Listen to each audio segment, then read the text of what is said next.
Welcome to the Chaos Plan, where the odds may not always be in your favor.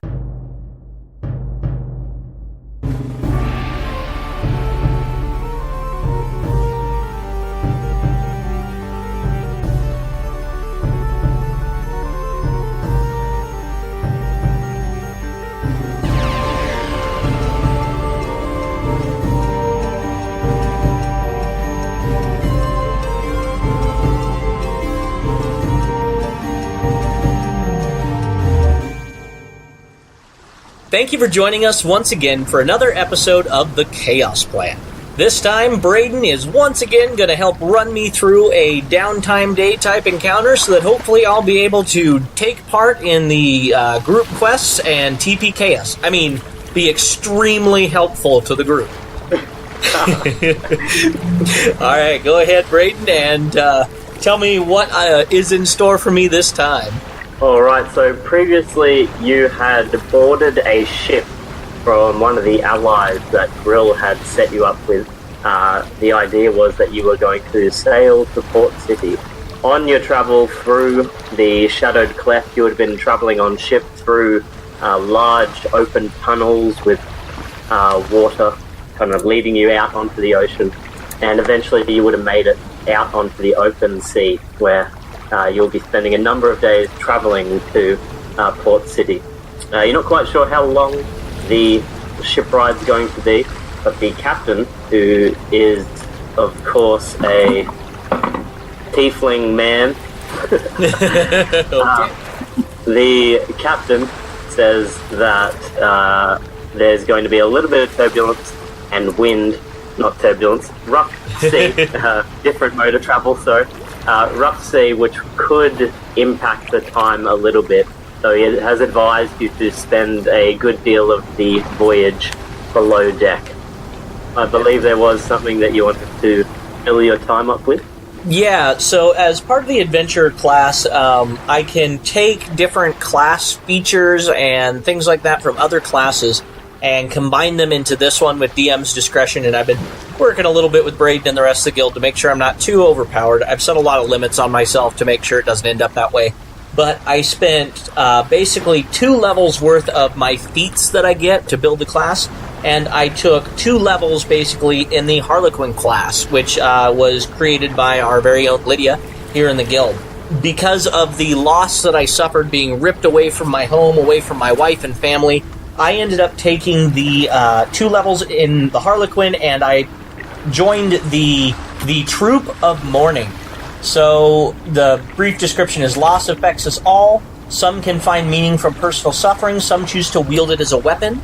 And I'm going more along the lines of I'm going to use my sorrow and my determination to get home as a weapon. To do that, though, the Harlequin sets up a little bit of a separate identity to disassociate a little bit with the past and builds a mask. So I would have, using some of the hides and whatnot that we collected from when I first got there and with Grill and everything, and purchased and trade maybe with some of the sailors and whatnot around here, I would craft a leather mask on my face. Or not on my face, but I would craft a leather mask that kind of has the raven effigy to it. Black, not quite a plague doctor's mask, not that long of a beak, but a black leathery type mask. And I do actually in real life have experience with leatherworking, and so between my carpenter's tools and some help with other people, kind of shaping it a little bit, I'm going to make kind of a rough mask, and then as I get better and gain proficiencies, I will create it a little bit nicer later on. But that is what I am going to be doing for part of my journey, at least. Yeah, so as you are down below deck, the rocking of the boat sends buckets tumbling over and rolling to the other side of the ship, that you manage to hold yourself fairly well. And actually, let's roll for this. Let's see how great your mask is, Bob. Okay, yeah. What stat do you want with it? Do you have what tools? You said you had leatherworkers tools? No, I do not. I know it in real life, but I couldn't take that proficiency in the game. I've got carpenter's tools, an alchemist kit, and land vehicles. Sure, just give me a dexterity check. Okay. Hey, it probably isn't the best, but not the worst. That was a 13 plus 1, so 14. Nice. Yeah, you managed to slowly and meticulously worked at this mask over the span of your voyage. The sea, and you even see some, at one point, some fog like rolling down the staircase leading into the chambers below deck, and you would potentially poke your head up seeing only fog in all directions. The captain just barking orders out towards his crew, and the crew meticulously working the rigging and running around trying to get the ship to stay on course through this thick fog that is enveloping the entire ocean right now. Okay, yeah, and while I'm doing that, I'm also going to try and, as best as I'm able, conjure some of that warlock, Raven Queen, the Morrigan, is who I'm relating it to in Earth terms, but try and channel some of that into that as well, and have this mask kind of serve a dual purpose as a representation of my patron as well as the Harlequin. Yeah, would I be able to help out with the crew at all, or is this just something that's happening while I'm working? You could definitely give it a go if you'd like. Yeah, I would send my familiar out as far ahead as I could and maintain range to kind of scout ahead to make sure that there isn't, another ship that we're going to crash into. And then I would just kind of stand up near the where the riggers are probably and lend an extra hand. I don't have a great strength, but I could, help hold on to the end of a rope or something if they need an extra set of hands to pull. Absolutely, yeah. I'd say this is sort of earlier in the morning, maybe around 7 a.m. that this is all happening. You've gotten up fairly early to get to work on your mask, or perhaps you didn't sleep whatsoever. But there's enough light that it's the raven flying up overhead of the fog itself is fairly visible throughout, as it's a pitch black object against the sun in the distance. So you're able to assist there and help the crew and the captain pretty much just follow your raven as it flies in the direction that you've given it. Awesome. And along with your assistance and the ropes and whatnot, you're able to work your way through it and assist the rest of the crew without an issue. Awesome. Who would have known this landlocked Nebraska boy knows anything about sailing? This generic tiefling male captain is so charismatic. He's just barking orders, and they're understood very easily. And even someone who... How many times have you seen the ocean in your life? I assume a fair amount. I think 3. 3 times? Okay, Something like that. Well, for someone who's seen it 3 times, spending upwards of potentially 5 or more days at sea, Yes. You've seen it a lot more now. So. Exactly. I grew up on a lake, so I have a little bit of experience on the water, but not like actual rigging and sails. This lake was not nearly that big. It's maybe a mile long and, 3/4 of a mile wide. Not very big at all. Okay. Taking place on that lake. Yes. Alright, so after another few days or so, you continue working on your mask. Every moment you turn away from the mask, you hear the flapping of like a raven's wings, and as you turn back around, the mask is shifted and moved maybe like a foot away from the previous location that it was at. A little creepy, but considering the pact you've just made, it is understandable. Yeah, I was gonna say, at this point, I'm taking nothing for granted. Alright, so on the morning of, I believe it's the 17th, is it? Let's see here, calendar. Let's see, the festival is the 15th and the 16th of planting. Okay, let's just go with the 14th. Okay. Alright, so you make your way up on board as you hear one of the lookouts shouting that there is land on the horizon, and you see ahead of you the place that you created. Do you know you created Port City in this? Does your character? Yeah, I'm going to go, even though we're still technically building the world, I'm going to say that we got basically just the land masses and the major cities built, and that's all that I know. I don't know really anything else. I just know kind of the basic concept of the world. Okay. You see one of the largest cities that was in your mind and you put pen to paper with and created Port City on the horizon. Many little flags hang up into the air with the banners. You see a bustling dock with lots of people quickly moving different wares into the city along the central road that leads directly through it and bisects the entire of the district. The captain quickly hoists the sails and widens them out a bit further. However that happens, I don't know ocean craft. But the wind picks it up and you quickly make your way into the docks of the port city. The ropes are tied to the dock onto the ship and you are pulled next to a large jetty alongside a number of other ships, all of them with many different races and types of people working and living within this city that you indeed created at one point in your previous life on Earth. Okay. What would you like to do, Bob? Yeah, upon coming on deck and finding out that we're actually here and everything, with the Harlequin thing, I'm going to don the mask, which hopefully doesn't stink like tanning agent too hard, or, too bad now. But I'll wear it regardless. But I'm going to definitely don the mask, and if I was able to find a set of robes, I would definitely try to trade somebody for a set of robes, because I've got hide armor right now, but I don't want to appear to be, an armored whatever individual looking for trouble. I want to try and be as nonchalant as I can, kind of blend in as much as possible. So if I'm able to find robes, I would trade those and then don those before exiting the ship. If not, I would just exit the ship and then try and find a clother so I could kind of not get rid of the shadowed cleft, but kind of like leave the shadowed cleft behind me with everything.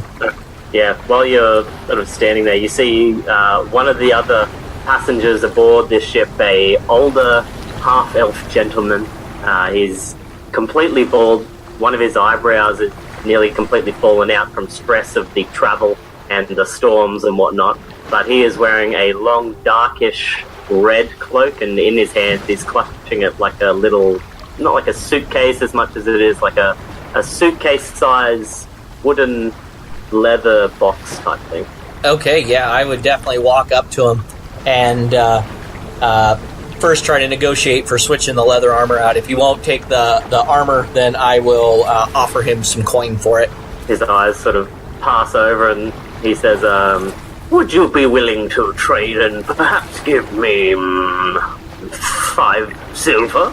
Oh, yes, not a problem. I would kind of stammer a little bit at that price, expecting to pay way more, having mostly played high-level campaigns and stuff where you're throwing gold around. So yeah, I would definitely pull out 5 silver right there, and I would add a 6th one in there just to sweeten the deal and say thank you very, very much. You have no idea how much this means to me. Air fills his cheeks, and then he lets out a massive gasp. His expression turns to one of just joy as he says, oh, thank you very much. That is brilliant. I almost turned into Dandem in there. Yeah, that's fantastic. Cornelius, is that you? Sorry, I wouldn't know Cornelius. I'm also running under the idea that I don't know your guys' characters either. This would be like pre-planning session 1 before we create the characters, so I wouldn't know anything about you guys. Okay. Yeah, he quickly undons the cloak and hands it over to you, saying, sorry, the smell, and then tries to take the armor off of you, helps you sort of doff the armor. Okay, yeah, awesome. Then as soon as I've got the cloak up, I would pull the hood and, have the mask on and then just wait for arriving. He takes it off you and opens up his little box. You see a number of little knickknacks within, and he places the armor within his little box and then closes it up and clutches it to his chest once more, looking towards Port City with a smile on his face. Awesome. Yeah, so the ship docks up and a plank is tossed down onto the jetty itself. A man in armor appears to be waiting at the end of the jetty with a small sort of ledger, kind of taking note of people who are coming and what their cargo is and things along that line. Okay. I have 0 stealthing ability. And realistically, I don't want to chance it since I'm just getting here. So I would just wave very friendly. And I would not have summoned my spear or my glaive. I would, because I get the summing that glaive with patron thing. So I would just come down in robes and a hood and just say that I'm here on guild business and give my name as Bob and leave it at that. He says, very nice to meet you, Bob. And which of the guilds would you be heading towards? Tinker's Guild for now. Oh, yes, of course. And he pulls out a small map and begins pointing you in the direction, trying to give you a vague idea of how to get there. And is a bit creeped out by the fact you're wearing the mask, but he's seen plenty of odd things in his day coming through these docks. So he is relatively accepting of the attire. Awesome. Yeah, I would, even though I'm pretty sure I know where it's at, I would be very polite and wait for him to finish and say, thank you very much. I hope the rest of your day goes well. Oh, you too. So, you make your way towards the Tinker's Guild? Yeah, I would make my way there. I would kind of take note of what's around me as I'm walking up that way, but I probably wouldn't start today. Would I have been able to figure out what day it was, either on the ship or from the guy up front? Yeah, one of the people on the ship itself, there were a number of, smaller merchants traveling on the ship from the Shadowed Cleft, and many of them would have kept calendars. Okay, no problem. And I would know that, with the festival and that and all the crazy stuff that's going on, I wouldn't know exactly what was going on. I would just know that there's a festival there. So I would probably hold off on visiting merchants or doing anything like that and just kind of taking note of what's around me as I walk up that direction. Yeah, you see many, as you head down that center road leading into the city, you see many people beginning to slowly get their wares together and set up wooden stalls and things of that nature for the coming festival, getting ready for a large, hopefully very profitable festival season. Okay, yeah. And I don't think I probably wouldn't actually go through the mages or the merchants area going up that main road, but I probably would try to cut through the temple district just to kind of get a visual clue and to see if the Raven Queen and all that kind of stuff, even though technically she's not a goddess, just to see if they have any kind of temple of worship there for her as well. Okay. Roll a d20 for me. Yeah, that was a 10. A 10. Make an investigation check for me as well, or perception, whichever you can justify. Okay, I'm equally bad at both. So that was a 10 again. Alright, yeah, you were unable to find any large establishment or any sort of shrines or anything related to the Raven Queen. Okay. What are the different temples here again? The Temple for Life and Healing. Yeah, they're set up on opposite sides are good and evil, and then on the in-between spots on either side would be neutral gods of civilization and commerce, and then on the opposite side would be neutral temples of primal forces and nature. So literally anything that you can imagine is probably here somewhere. You just have to find it. Yep. Yeah. With that roll, though, you are unable. A few people sort of walk by, some of the rougher-looking people heading from the evil temples. As you do know, the Raven Queen has a number of enemies, and just the insignia of the Raven Queen upon you has brought the eye of some of the temple goers to give you a little sneer and then walk off in the other direction. Okay, if I thought they were going to be... Well, no, this is a pretty civilized area. I wouldn't think they'd be hostile, but I would definitely, my hand would twitch a little bit, getting ready to summon that glaive just in case. And I would definitely have my familiar perched on my shoulder, so that probably doesn't help my image at all. No, definitely not. For these people in particular that I mean, you don't really need to make friends with the super evil guys. Yeah, pretty much. Just need to stay out of their way. And I would mumble... Oh, go ahead. Go ahead. Okay, I was just going to say, I got to play out my personality trait a little bit. So as I'm walking through this area, One of my personality traits with the Harlequin is in the morning is I often speak to those I've lost as if they were standing right beside me. So I would definitely mumble kind of to myself out loud. I would say, God, will you look at that? There are all sorts of temples there. I bet you guys wouldn't believe your eyes if you saw this, just as I'm walking through. A small halfling man next to you just says, no, honestly, I have no idea. I'm new here, and I've never seen so many temples in my life. Looks up to you, waiting for a response, but you're just kicking off into the distance. Yeah, looking off into the distance, and as soon as I realized that he was talking to me, I would kind of look down at him, blush bright red underneath my mask, and then kind of hurriedly walk off towards the Tinker's Guild. I feel like we've all had that moment in our lives where we talk to someone who's on the phone, but we don't realize they're on the phone. Yes, that's exactly it. As he realizes you're not speaking to him, he sort of also blushes and makes his way into the crowd. He's a Lightfoot halfling, so he uses his ability to hide behind people to obscure himself. That is fantastic. Yeah. Alright, yeah, you make your way to the the Tinker's Guild, and cutting through the many people, it's very shoulder to shoulder here. Everyone's getting ready for the celebrations sort of be starting already, or would they be in a few days? Yeah, on the 14th, it would mostly just be people setting stuff up. On the 15th and the 16th is when the festival actually occurs. The 15th being the kind of the ritual and business side of it, and the 16th being the fun and crazy festival side of it. Okay.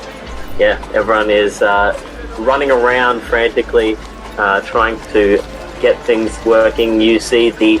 I'm not sure whether you would know them because of the... Would you have an idea of who the gods are within the world? Like ones that we've created on Discord, like as the Adventuring Guild? I would not. I'm not going to be that meta, so I would not know all of the gods, but I would have a basic idea of the D&D pantheon, but probably not the homebrew ones. You would see a number of clerics running out of a rather interesting looking establishment with lots of bright colours and silk sort of flowing from the door instead of actually having a door, and they're wielding big tankards of beer and kegs, and they're rushing around. You see a sign saying House of Worship of the Ale Father, and they are going and getting ready for a big party. I begin to think about my religious preferences and look longingly towards the ale house. But I resist for now. Yeah, exactly. I resist for now, but I definitely make a mental note to visit this on their big celebration worship day. Nothing says a hangover like Sunday morning. Exactly. Alright, you may even pass one of them. They would offer you a cup of ale in the morning. Oh, I would... If you would take it. Yes, I would drink from it very, very quickly, having not probably had much in the way of alcohol for a while, and I am a big fan of craft brews. So as you take this beer or ale and begin drinking it down, you see them all, like any good frat boy, they begin shouting, chug, chug, chug, chug, chug, as you slowly down the beer. One of the sort of head cleric looks to you and says, "Hey, dude, what do you have planned for this festival?" I would say I probably wouldn't copy the language as much as I really want to. Loving those really stupid, dumb college stoner movies, but I would definitely say, "Oh well, yeah, I'll be back for sure to take part in the Ale Fathers ceremonies. I'll definitely come see you guys during the festival." That's cool, my dude. We're looking for someone to tribute to become the Ale Fathers champion of the Hat of Amazing Worship. I'll make note of that. I'm new in town, so I don't know if I'm worthy, but I will come check it out nonetheless. He points over behind him, and you see three very buff humans in the similar garb carrying out a hat of sorts, but connected to each side of this hat is probably I don't know how many 5 gallons is, but a 5-gallon keg of ale. Oh my gosh, that is ridiculous. With tubes going down to the mouth. That is fantastic. I've seen something like that in college years ago. It's gonna be insane! That's fantastic. I would finish the ale or mead or whatever and hand him back the cup and wish him well, and may your hangovers be light and quick to disappear. Totally. And then he tries to high-five you. That's fantastic. Yeah, I would move my hand to wherever he was drunkenly swinging so that it actually make contact. Perfect. Yeah, he's stoked. After that, he just sort of wobbles back over towards the giant beer hat. That's awesome. I would then kind of try and duck out of the way so that I'm able to get to the Tinkers Guild before the sacred pill-popping church or something comes up to me next. Yes, exactly. A common pantheon, a common god in your world. Yeah. Exactly. God of pills. Yes, god of pills. The Xanax or Oxycontin god or something. Ativan, yeah. Father Zan, yes. Yeah. Perfect. Okay. Oh, man. Well then, we've just completely derailed your world. Yeah, pretty much. I'll have to make it a appearance now. Yeah, exactly. Gonna start working on those holy rites and sacred rituals. Alright, so, you continue on to the Tinkers Guild, making your way through, if I can get up this map. So yeah, you continue your way over to the Tinkers Guild, and that would be that'd be fairly close to where you are. So it takes you the better part of maybe 10 minutes or so to push through the crowds and work your way into that district. As you arrive, you see Tinkers are out in the streets themselves with different toolkits and whatnot, working on their next invention on the road and sort of in open view of everyone around them. Awesome. Oh yeah, and I totally forgot I have the horse with me. I named her Epona because Legend of Zelda, and I'm a nerd.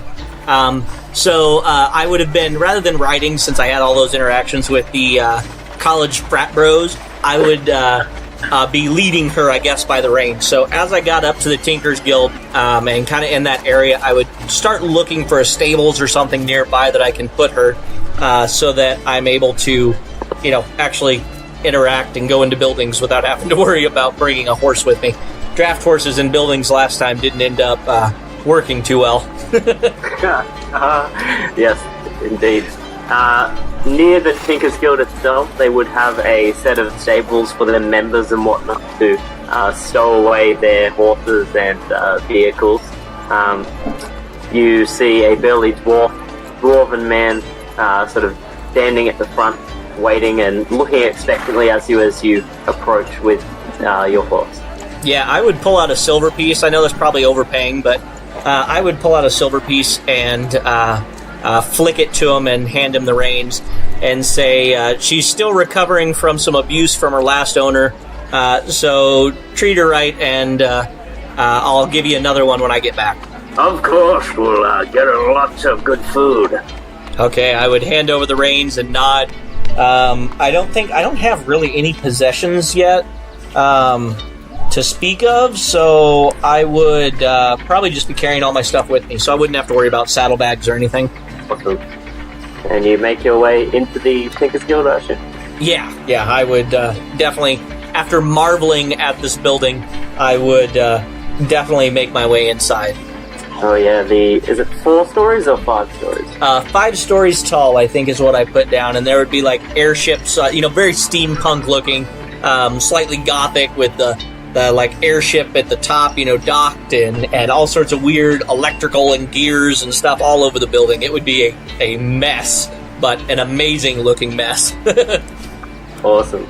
Yeah, and as you approach the door, you see that it's a glass, sort of a circular doorway leading through, and as you approach, you feel a pressure plate sort of push down into the ground underneath the stonework, and the plates of this glass sort of retract and move away from one another and open, allowing you entry within the Tinker's Guild itself.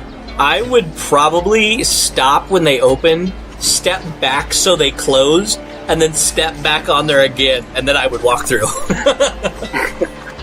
You see a gnome sort of looking at you confused from the other side of the glass, just like watching your interaction with this door. I would say, sorry, I haven't seen this kind of thing in a while. Oh, a while? Are you new here? Yeah, I just came off the boat. I come from the Shadowed Cleft. And I would start to say, like, Minden or whatever, but then I would be like, the Shadowed Cleft, because that's kind of where I got dropped into, and I don't want to start confusing people with weird names of non-relative towns. Yes, the Min Shadowed Cleft. Yes. A great place. Been there many times. Glad to hear. So are you looking to sign up with the Tinker's Guild? I assume you haven't been here before, considering your fascination with the door itself. Yes, I'm very much interested in joining with the Tinker's Guild, and I would kind of self-consciously, in one of the pockets of my robes, I'd have my cell phone. I would kind of like self-consciously like touch the phone and be like, I have some ideas for some things that I think could be very innovative. I just need the means to do it. Well, we are all for innovation here and allowing people to innovate and share ideas, so it would be an honor if you would join us. Yes, I would love to. I'm Bob, and I'd hold out my hand to shake and say, take me to where I need to go to sign. Yes, and he would take your hand and say, ... My name is... I don't know how many minutes I've had to cut out while I'm frantically pulling up Fantasy Name Generator and looking for a name I can pronounce. He says, yeah, my name is Vate. It's wonderful to meet you. Likewise, Bob. He would sort of continue grabbing onto your hand, but then like pull you forward further into the room, and then put his hand sort of on your back, and then like walk with you forward towards a larger desk over to one of the sides. There's the inside of this building. You can only see on the current floor, but you hear the clinging and clanging of many tinkers above you on the floors above and their experiments, and you see a number of all sorts of different races and people of different types working on their crafts and whatnot. You notice there seems to be a theme going along at the moment. A lot of them appear to be working on different types of farming equipment. You, coming from Minden, know your way around or have seen corn sort of farming, I believe. Yes, Nebraska is known for its corn. So you'd see different kinds of sort of steampunky, Victorian-era-esque types of machines that look to have similar functions being worked in the workshop currently. That's awesome. Yeah, and since I also work at a museum, I definitely would be taking note of some of those designs and kind of comparing it in my head with what the farm equipment was, early years and stuff, and how it's different. Alright, so the gnome takes you up to the desk, and you see that it is currently vacant. There's no one standing behind it, but as you do approach, you see a small tuft of hair from behind and a large head as a gnome sort of stands up onto a stool to meet your gaze.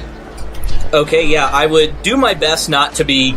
I don't want to look down on this person, so I would kind of do my best to act natural and just say, oh, hi, I'm Bob, and I have some ideas that I think I could share with the guild, and I would love to sign up.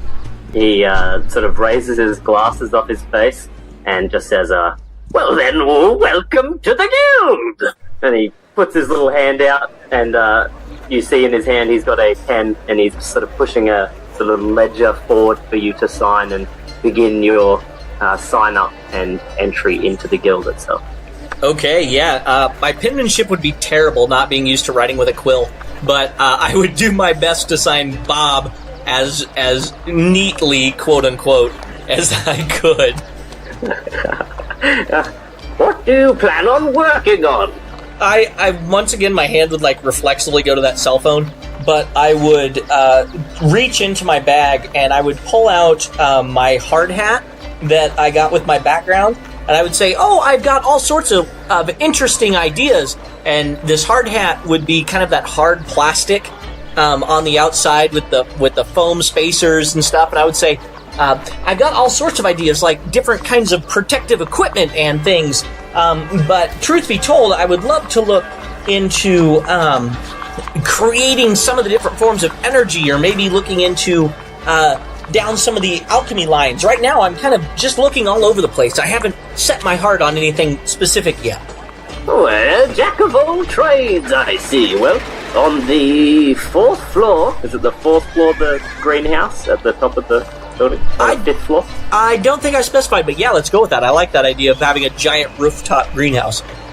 The 5th floor, we grow all sorts of interesting ingredients for alchemists. A number of the other floors have all sorts of different kinds of innovations going on that, so you can really dip your toes into every single pool of innovation here, I tell you. Okay, my eyes get wide when he talks about that. He's lightening up with a smile, seeing someone come in who has a profound sort of interest in invention. Okay, yeah, I would pack my hard hat back into the bag and start making my way towards the stairs or whatever that lead up. I would thank crap, I don't remember his name. I would make up I would just turn to him and say, "Thank you very much, my friend, for helping me sign up. It was wonderful to meet you, and I hope I run into you again soon." And shake his hand and then try and turn away very quickly, hoping he doesn't notice that I forgot his name. He doesn't take notice, and he just continues. He smiles and gives you a wave, and continues on with some tinkering and whatnot, moving over towards a group of gnomes and a human who appears to be working on a what appears to be 4 sides. Is that how you say it? Sides.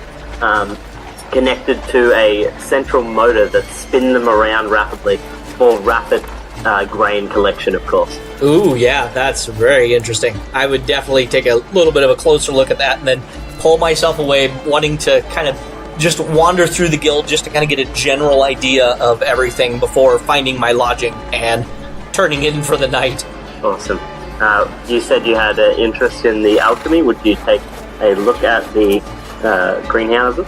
Yeah, I would probably, as I was going up the stairs, just kind of look at, each floor, just kind of peek my head in the hall, just to kind of see what's here until I got to the greenhouse, and I would spend a little bit more time up at the top. All right, yeah. There's even stories or levels to this guild underground. Correct, yeah. They go up and down. I probably wouldn't explore the basement this time. I was thinking kind of underground would be where they test, like, bombs and other potentially explosive things, kind of that underground bunker. Because I would be extremely worried about a bomb department on the 3rd floor, Yeah. Or just below the greenhouse. I'm sure the plants would love that. Exactly, yeah. Here's where we test our extremely poisonous chemicals, and here is where we test our potions, right next door to each other. And here's the cafeteria in between. Yeah, so as you make your way up the floors, you see a lot of the inventions are themed towards harvesting and things along those lines, as it is about to be the festival. It's called the Festival of Harvest or Seeding? Seed Sowing Festival. Seed Sowing, sorry. So you see a lot of inventions geared towards that festival itself. As you go up a level, you see a number of sort of mech suits almost, at the end of which are cannons with a bunch of seeds in the cannons, like a big glass canister of seeds that the cannon hand will shoot out. Future industrialist enhancer weapon for sure. Exactly. That's fantastic. You continue to another level and you see Warforged people being worked on and modified. Another level would have artificers blending spells and magic at the same spells and technology at the same time. A little bit taboo in this world, but they are doing so, keeping to themselves within their layer of this guild hall. Another level would have what else is there to have? People doing all sorts of wacky experiments with wireless technology, sending bolts of electricity across the room to power a small sort of clockwork radio that sends out a discordant melody, things along those lines as you're making your way to the top of the green. Okay, yeah, I would definitely just kind of take note of that and definitely plan on visiting at some later point. Yeah, as you get to the top level, the staircase leading you up sort of exits outdoors, and the greenhouse isn't necessarily as much of a level as it is just sort of a large structure built atop the structure itself. But it is a very hefty sized greenhouse, and as you are approaching, you see that the door has a small sort of stepping stone before it, and a number of people are coming and going. As they plant their feet onto it, you watch as a spray of greenish mist sort of wafts over their feet before they enter. Okay, yeah, I would definitely stand in line and prepare for that. I brought steel-toe boots with me over from the other side, so I would, just kind of regret that my boots are going to get soaked, but go through anyway. Yeah, as you approach and it is your turn to step on the little stone pad, you step on it and the spray goes across. A bit confused about what exactly just happened, but you step within and see an immaculate garden of different types of fruits, vegetables, herbs, plants of all kinds from across the world placed within this one greenhouse for the alchemist to pick from and choose from at will. Okay, yeah, I would probably be super tempted to first just whip out my journal, my book or whatever, and attempt to take as many notes as possible as far as what's here. But other than that, I would probably just try to take it in, not really knowing what any of these plants do yet. So yeah, I probably would just kind of take it in and make notes of what's here and try to remember them for next time. Absolutely. You see people like picking different herbs and whatnot. Someone takes what looks like a mint leaf from back on Earth and claps it within their hand, and as they clap it, a small sort of electrical charge discharges into their hand. Just all sorts of oddities and plant life that you're not quite sure the use of. Yeah, I would definitely take note of that effect on whatever plant that was named, and after kind of looking, I would probably want to head out. It's been a heck of a day, so I would probably want to secure lodgings, make sure that my horse is stabled, now more permanently, and probably go from there.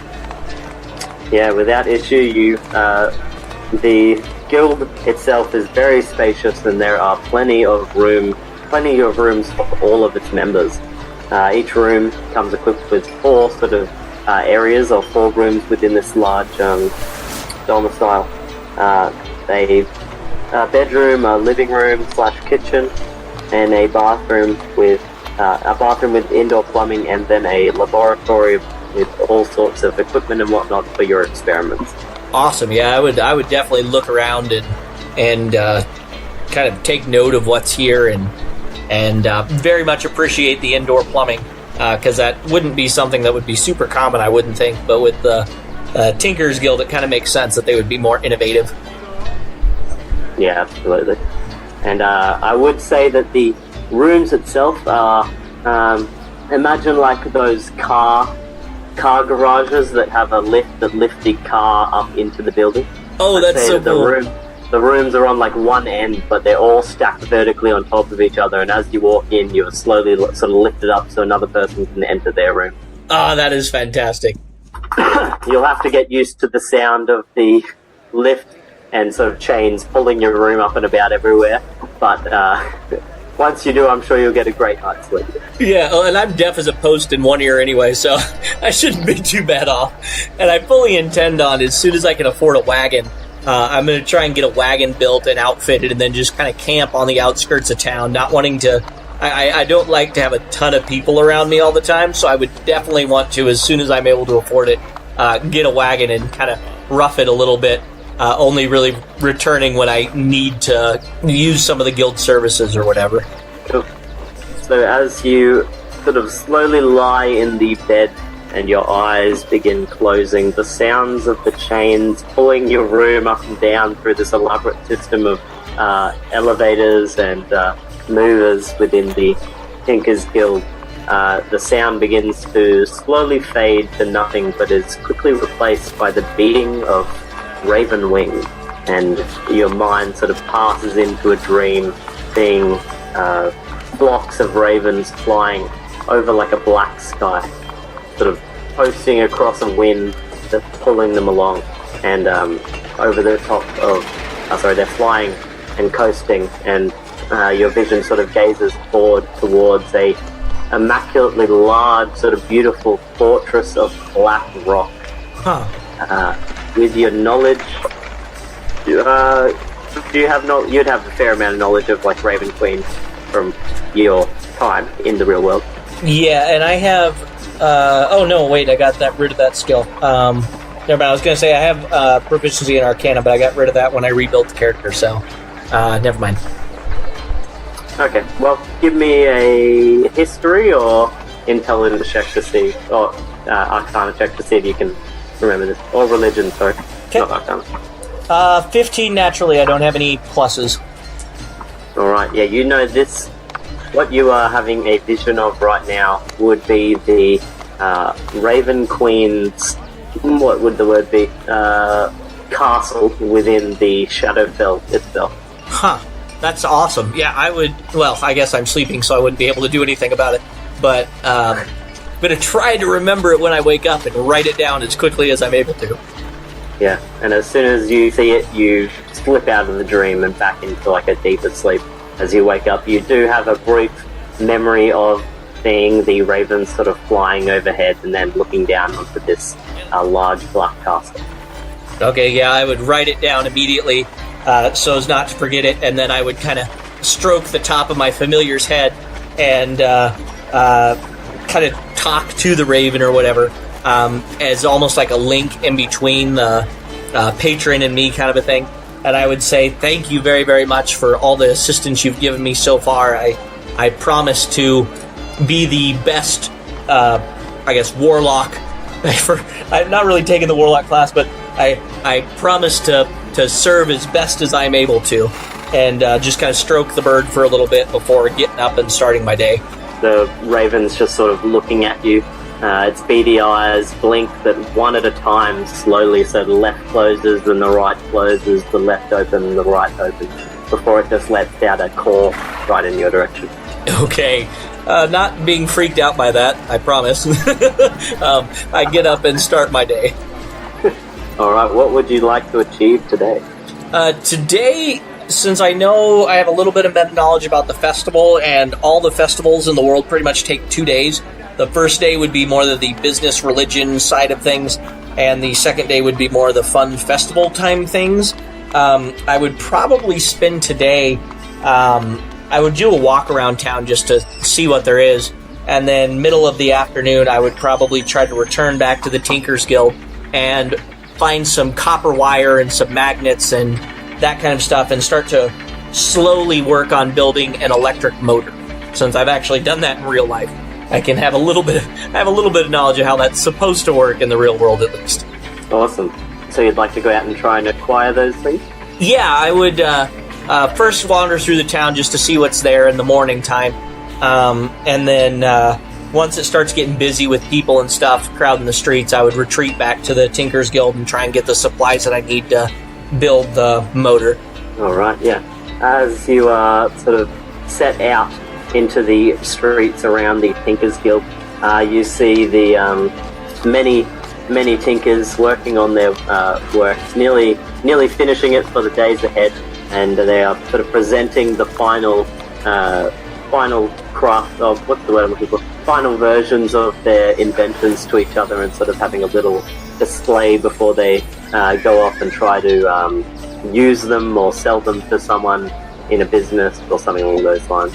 Okay. You do see that crazy horse-sized death machine out the front. I make a wide arc around it.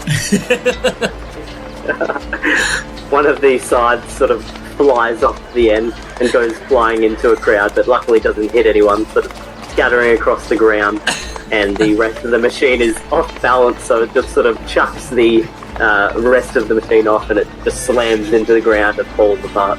I reflect on why didn't I take the shield spell. Protect from flying sides, of course. Exactly. Alright, so you make your way out. You see that large central street bisects the entire city.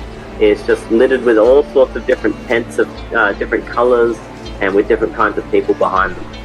The products and wares and whatnot that they're selling vary from furniture to clothing, weapons and armour to religious knick-knack, things of all kinds that you could find here. Okay, I would probably just kind of skim over it for right now. I don't think I would stop unless I thought that I could find, copper wire or magnets or whatever. If I thought that I saw some of that on one of the tables, I would probably stop, but otherwise I would probably just keep an eye out for anything really odd or unique, as opposed to just kind of random knickknacks. I'm trying to stay as light and minimal as possible since I plan on eventually moving into a small wagon. I don't want to acquire too much. Fair enough. Give me a perception or investigation check. Alright. Oh, maybe a perception check. Okay, 16 without modifiers. I don't have any modifiers, so 16. Oh, wow, yeah. You find one of the Tinkers who hasn't strayed too far from the Tinkers Guild and is in the on the stretch that you are currently walking down, has a what looks to be his previous invention, which was some sort of clockwork familiar. It had a mishap and has just exploded, but he is trying to pedal off the all the different components of that clockwork familiar to make some money back on his investment. Okay, I make cooing sounds of sympathy. Pretty words of, oh man, that's rough, I'm so sorry. Hey, do you happen to have any copper magnets? You see like a small tear run down his face as he just sort of like points to the upper chest cavity of the clockwork familiar. Within, he begins like pulling out some copper, and there's a few magnets within that. Okay, yeah, I would ask him how much, and I probably wouldn't argue with him too much about the price unless it was super extortionate, but I probably wouldn't argue too much and just pay him whatever he said it was probably worth. He says, the tear runs down his face. It's gonna be he just starts crying but holds out a hand. Okay, yeah, I would definitely hand him the coin. He grasps it and sort of grasps around your hand at the same time and just sort of shakes your hand and cries towards you, sort of half smiling and half crying at the same time, then retracts it and nods. Okay. I'm going to have to start watching how much coin I'm spending doing this, but it's to a good cause, and once I'm able to charge my cell phone, I think that'll be a major advancement, plus all the other stuff I want to be able to do with the industrialist class. No spoilers.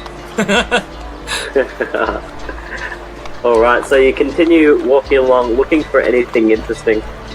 You see a number of smaller pet stores, all sorts of oddities and whatnot from across the globe. A interesting furniture maker who is making furniture from different recycled pieces from the docks, whatnot. So he's got seats made from shipping container crate things and netting and whatnot like that. Yeah, I would take note of where he is, because once I get the wagon and all that, I'm going to need furniture made. And technically, I have carpenter's tools, but depending on the price, I may just pay somebody to do it. and learn some of that kind of stuff, because that would be fun to do. I like that kind of stuff. You see a jewelry merchant holding out various articles of jewelry. He has got his fingers on a large gem on the end of a ring, and just sort of like flaunting it on his finger up in the air and shouting out, "Beautiful ring for sale! Beautiful ring! Lots of ring!" And he points behind him, and there's a nice looking stall with different glass cases with different jewelry and things like that within. Just lots of different stalls with all kinds of different wares and whatnot with it.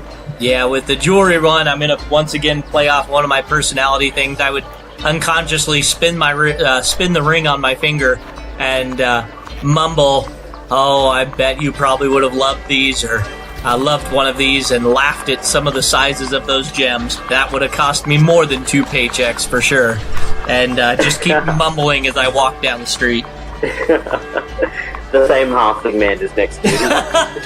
It's like, yeah, oh, I love rings. No. That's fantastic. Imagine. Alright, yeah, you continue walking down. What else did you need to acquire today? That would have been the most of it. After I got the magnets and the wire, I'm pretty sure I'd be able to find some sort of metal casing or something along those lines, and a rod of some variety, in the Tinker's Guild itself, pretty common material. So it was the copper wire and the magnets that I was most worried about being able to find. Yeah, and you would be able to receive those, I believe, for a discounted price buying from the Merchants Guild. The Tinker's Guild, correct? Let me see. I actually don't have it written on here that I get a discount with the Tinker's Guild. So I'm going to say no for right now, but I'll figure it out later. I'm sure there's probably some sort of system like that set up. Yeah, definitely. You continue moving on. You see a leather worker who makes different leather armors from the pelts of exotic animals from across the world. You see a set of leather armor made from a tiger's pelt, and he's just sort of got it on display, holding it up, and he moves off to the side and shows another that appears to be made from like a dire wolf's pelt, and he's draping it down over top of himself and showing people. There's a number of people sort of gathered around. The armor doesn't look any more effective than like a regular sort of set of leather armor, but it definitely has a flamboyant sort of twist to it that a lot of the upper class who may engage in combat at some point would be interested in. Yeah, that would definitely. I'd be interested in looking at, kind of trying to figure out what the price was, for reference later in case I need cash down the road. Making note of expensive or exotic hides might be worth something to some of these guys. But other than that, I would probably just start making my way back towards the Tinker's Guild, only stopping if I see something really crazy or whatever. Otherwise, I'd probably head back so that I can begin working on the small motor. And then I'm starting to realize that now that Grill isn't here, I won't have any way to see in the dark. So I'm probably going to want to start working on some sort of light or something along those lines, not wanting to carry a torch, some sort of lantern that I could hang off my belt or something like that. Cool, definitely. Alright, so you can continue back. I'll get you to roll me a D100. Alright. Come on, 001. 74. 74. Alright. Walking along, you see a merchant who is dealing with different books and maps. He's just sort of screaming out at the top of his lungs over the top of everyone else. Maps and books! Maps and books! All the different places of the multiverse! Yeah, that would definitely get my attention, and I would get pretty close, realizing I'm probably going to want to start taking notes on the things around me and start figuring out, from what I remember, what might be different places. Maybe sell that information later. Yeah, his loud, boisterous nature is sort of warding away all the common folk who are kind of like giving him a wide berth. But as you break through the crowd and walk towards him, he says, my friend, come to me. I have many maps and books. Yeah, I definitely get right up near the front of the group and look at what he's got available. He says, tell me, everybody wants to be rich, no? Yes. No. Well, he cuts you off completely. Well, I have the map for you. A treasure map said to contain riches at the end. 100% insight check this. Okay, go for it. Alright. Hey, I'm actually proficient in that one.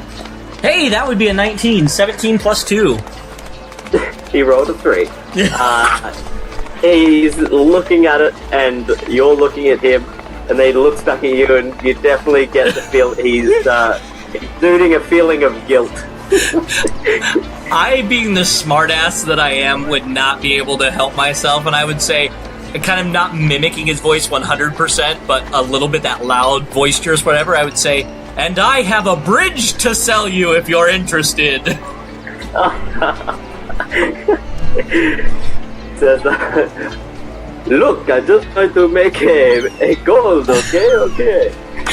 Yeah, I would nod, and I'd say, yeah, I totally get that, but, get level with me. I'll buy something if it's truly what you say it is and if it's worth it, but, don't try to sell me crap. I like you. You are a true customer. All right. Quickly, come and look at my selection.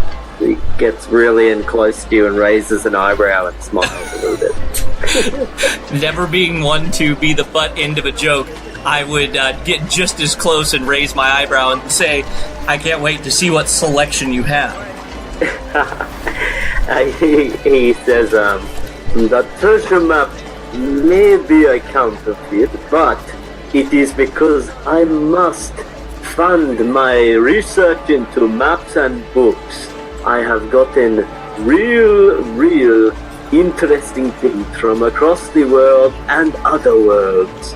And he sort of lifts a leather book off of a stand, draped in dust. He just sort of like blows the dust from it.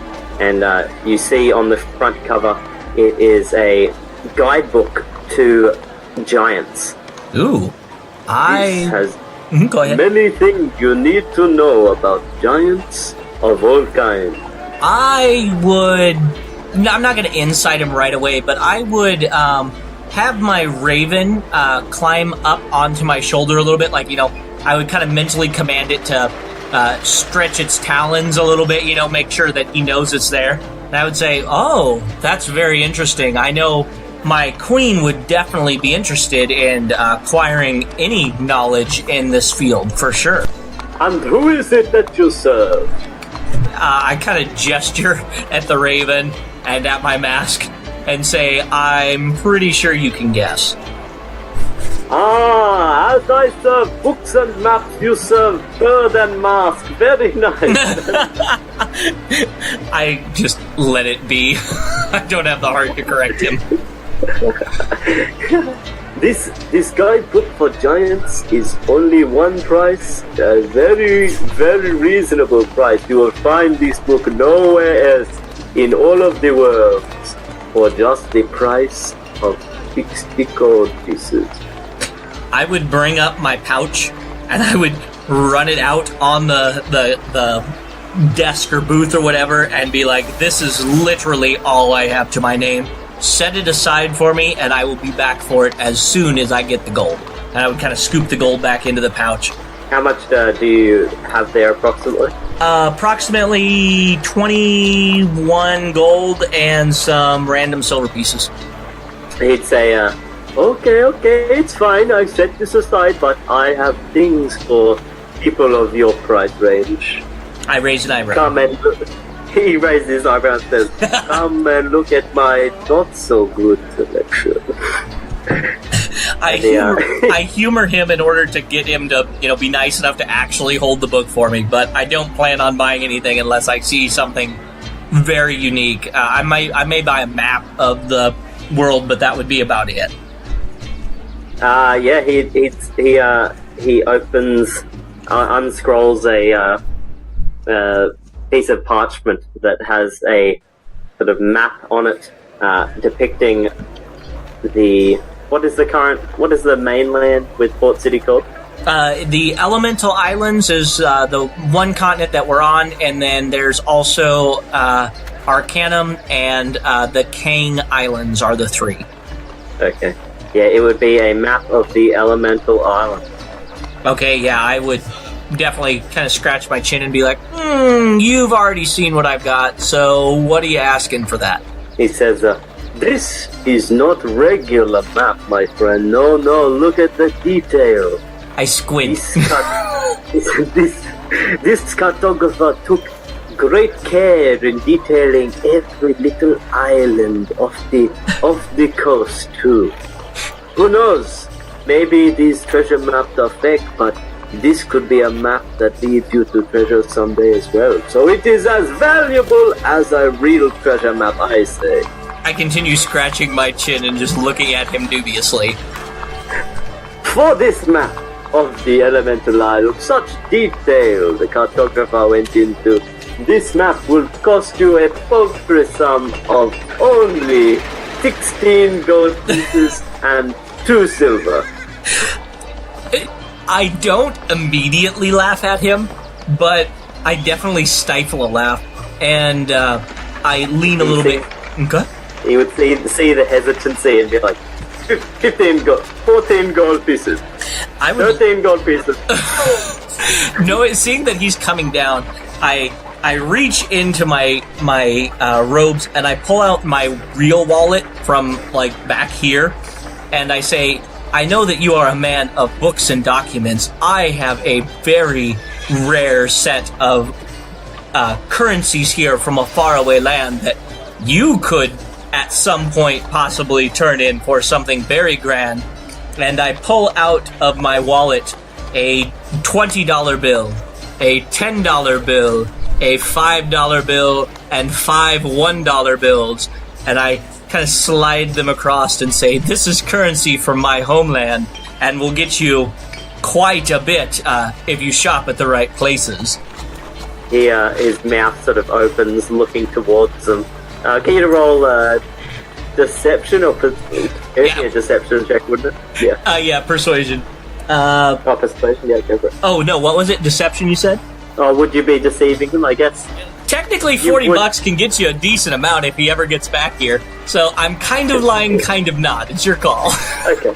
Yeah, whatever you want. I'm proficient in neither, so that's a 14 total.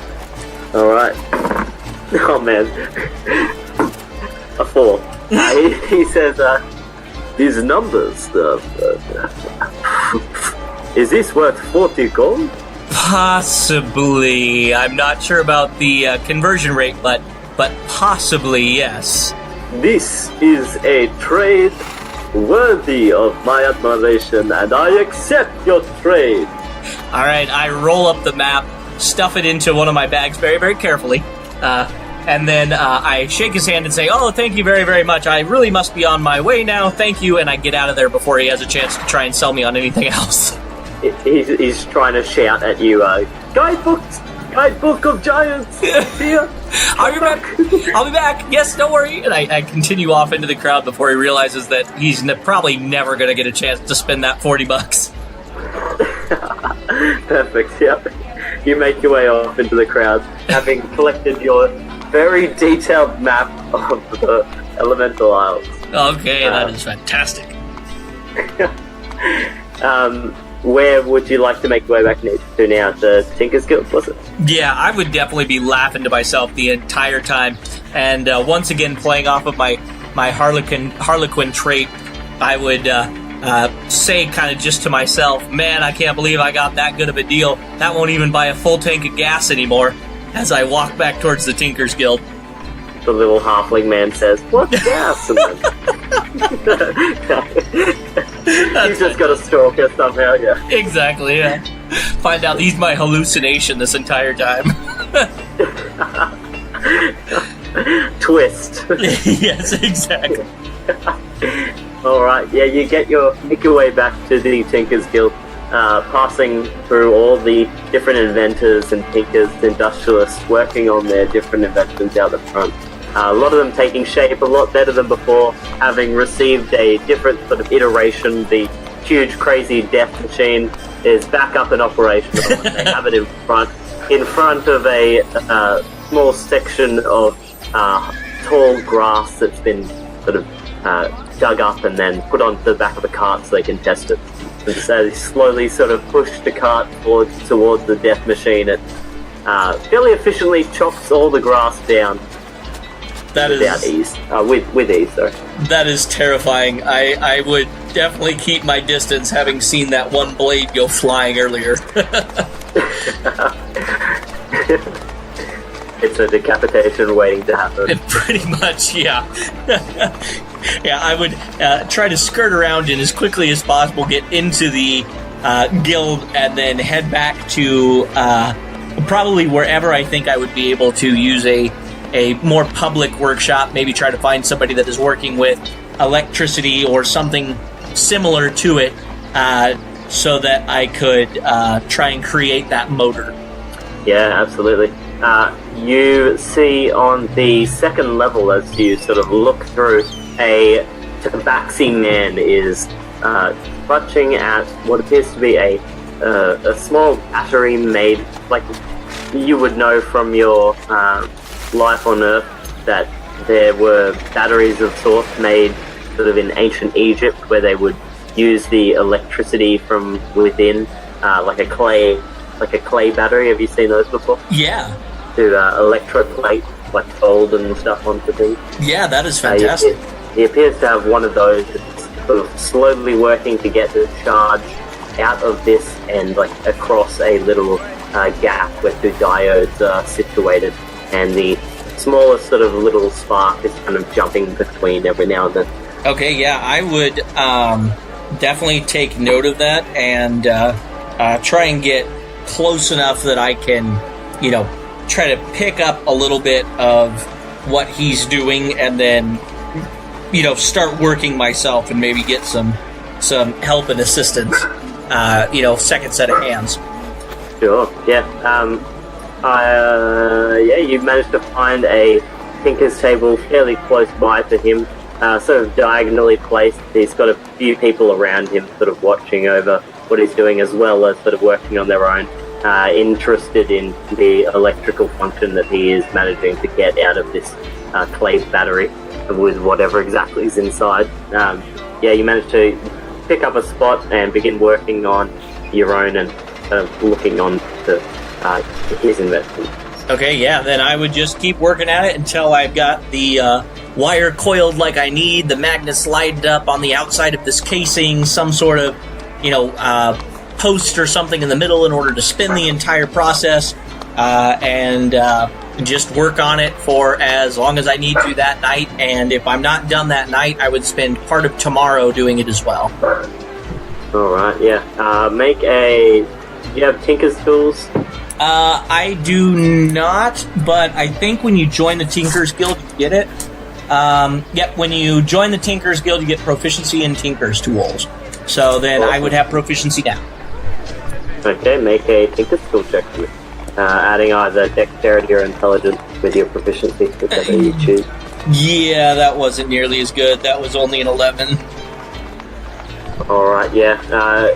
You begin the workings of this contraption, but every now and then some people who are working around you have a sudden sort of eureka moment where they've broken through something and they jump up in the air throwing things around.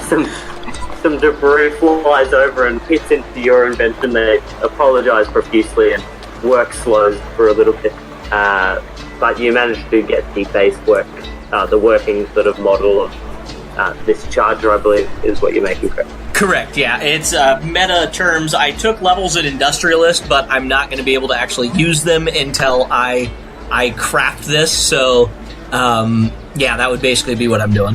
Awesome. Yeah, and how exactly would you be connecting it to the phone? What kind of phone is it? It's an iPhone, unfortunately. So I wouldn't be connecting it to the phone yet. Right now, I'd just be trying to make an electrical something happen, get that shock. And then once I get that, then I'll start working on figuring out voltage and amps and all that kind of stuff using different kind of techniques that I'm sure I'll figure out later. But yeah, that would be my goal just for right now, is simply to get a working electrical motor. Long-term goal would be to charge the phone. Awesome. Yeah. I'd say the Tabaxi man would, yes, eventually take a note of what you're doing, seeing a similar sort of setup, attempting to create electricity, and his eyes would sort of peek over towards you, and his ears perk up at your sort of ramblings to yourself every now and then. Yeah, I would definitely be talking to myself. I'm guilty of that in real life quite a bit. He would mention over to you, saying like, giving you a tip or two on the connection and things of that nature, trying to get a spark out, and would offer his sort of what knowledge he has on electricity to kind of help you move forward with your inventions as well. Yeah, that's awesome. I would take any help that he'd be willing to give, and would promise to, help him hold a light closer, or to, be an extra set of hands if he needed something or whatever. I'd tit for tat, help him out if he helped me. So for sure. Yeah, and as he would come over and sort of take a look and assists you in a way, but as he sort of goes over to his own invention, he noticed something that you had, like the coiling of your wire on your charger, and would sort of make a small change within his, and then you'd notice a larger spark sort of beginning to grow, appearing that your knowledge has assisted him as well. He definitely appears to be more open to assisting you from now on. Awesome. Yeah, then if I'm not able to finish it that day, I would come back tomorrow knowing that the festival will be more active in the evening time. I would spend as much of my morning as I had to the next day to finish it if I'm not able to get it done today. Okay, yeah. You wouldn't quite be able to get it finished today. You'd get the majority of it done, but the next morning would definitely be spent only a few hours finishing it off before heading out into the bustling festival. Fantastic. We will go ahead and continue as you wake up on the 16th of planting, the day that the largest amount of activity and festival celebration will probably be held upon. The evening will see a large bonfire down at the docks, where a bunch of people are going to go down there and celebrate the coming of the new season. What would you like to do on this day? All right, yeah, with the realization when I wake up of the fact that I'm still here and that I'm going to have to do my damnedest to try and get I'm not going to be able to do this alone kind of a thing. Even though I'm a little bit reluctant to make any close connections with people, simply because I'm going to have to, get the hell out of here. I've decided that that's something that I'm actually going to have to do. So I'm going to find a way to start a guild. I know that I created the system within the world that there are thousands of guilds, and it's how people network and make connections and that kind of stuff. So I'm going to try and do that, and I know that the requirements for that are to have a place and a name. And since I obviously can't afford real estate here, but I do have a horse, I never specified whether that had to be a permanent location or just a place to meet. So I'm going to skirt my own rules like a terrible metagaming player and try to find a wagon or something that I can use as a home base. All right. So you head out from the Tinkers Guild into the street. It's still relatively early in the morning, probably passing on 7:30 a.m. Everyone's getting up to continue on, and some have stayed up, continuing the entire night with their different inventions that they're planning to unveil and hopefully gain sponsors on so they can continue their work with the various oddities that they are actually creating. Passing through them, where would you go to try and find someone that would sell a wagon? I want to look in two different places. I want to try and get the market price for them, like at the Merchants District, the Merchants Guild or something like that. And then I want to go to the poorer district of town or near the docks and see if I can get a cheaper deal buying one from like a merchant that came to town that doesn't hate it anymore. or something like that. So I want to get the market price for them and see what I have available there, and then head to find a better deal on maybe a lesser quality used one. Since I have proficiency in carpenter's tools, I can do some of that work myself. Awesome. Yeah, heading down towards the Merchant Guild, many people are up cooking, or they've been up for hours, probably cooking bread, and the smell of like freshly baked bread is wafting through the street. Delicacies of all kinds are being cooked, and there's a much more delicious scent flying through the air than usual than on the previous few days that you've spent within the city, and it's beginning to make your stomach rumble a little bit. Yeah, as a foodie, I am definitely going to go check that out. I will delay my grand scheme to find some amazing food. Awesome. Yeah, you see a man directly at the front of the little bakery. The bakery is sort of set into a large wall where the wall has a sort of kiln.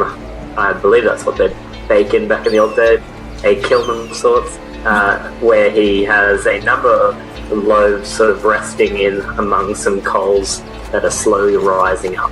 Okay, yeah, I would approach and try and see what all's being made and grab something tasty. Awesome, yeah, the man himself, typical, what you'd expect a bread company logo to be, just a very jolly white-haired man with a big moustache, very retarded. That's awesome. And a chef's hat on, why not?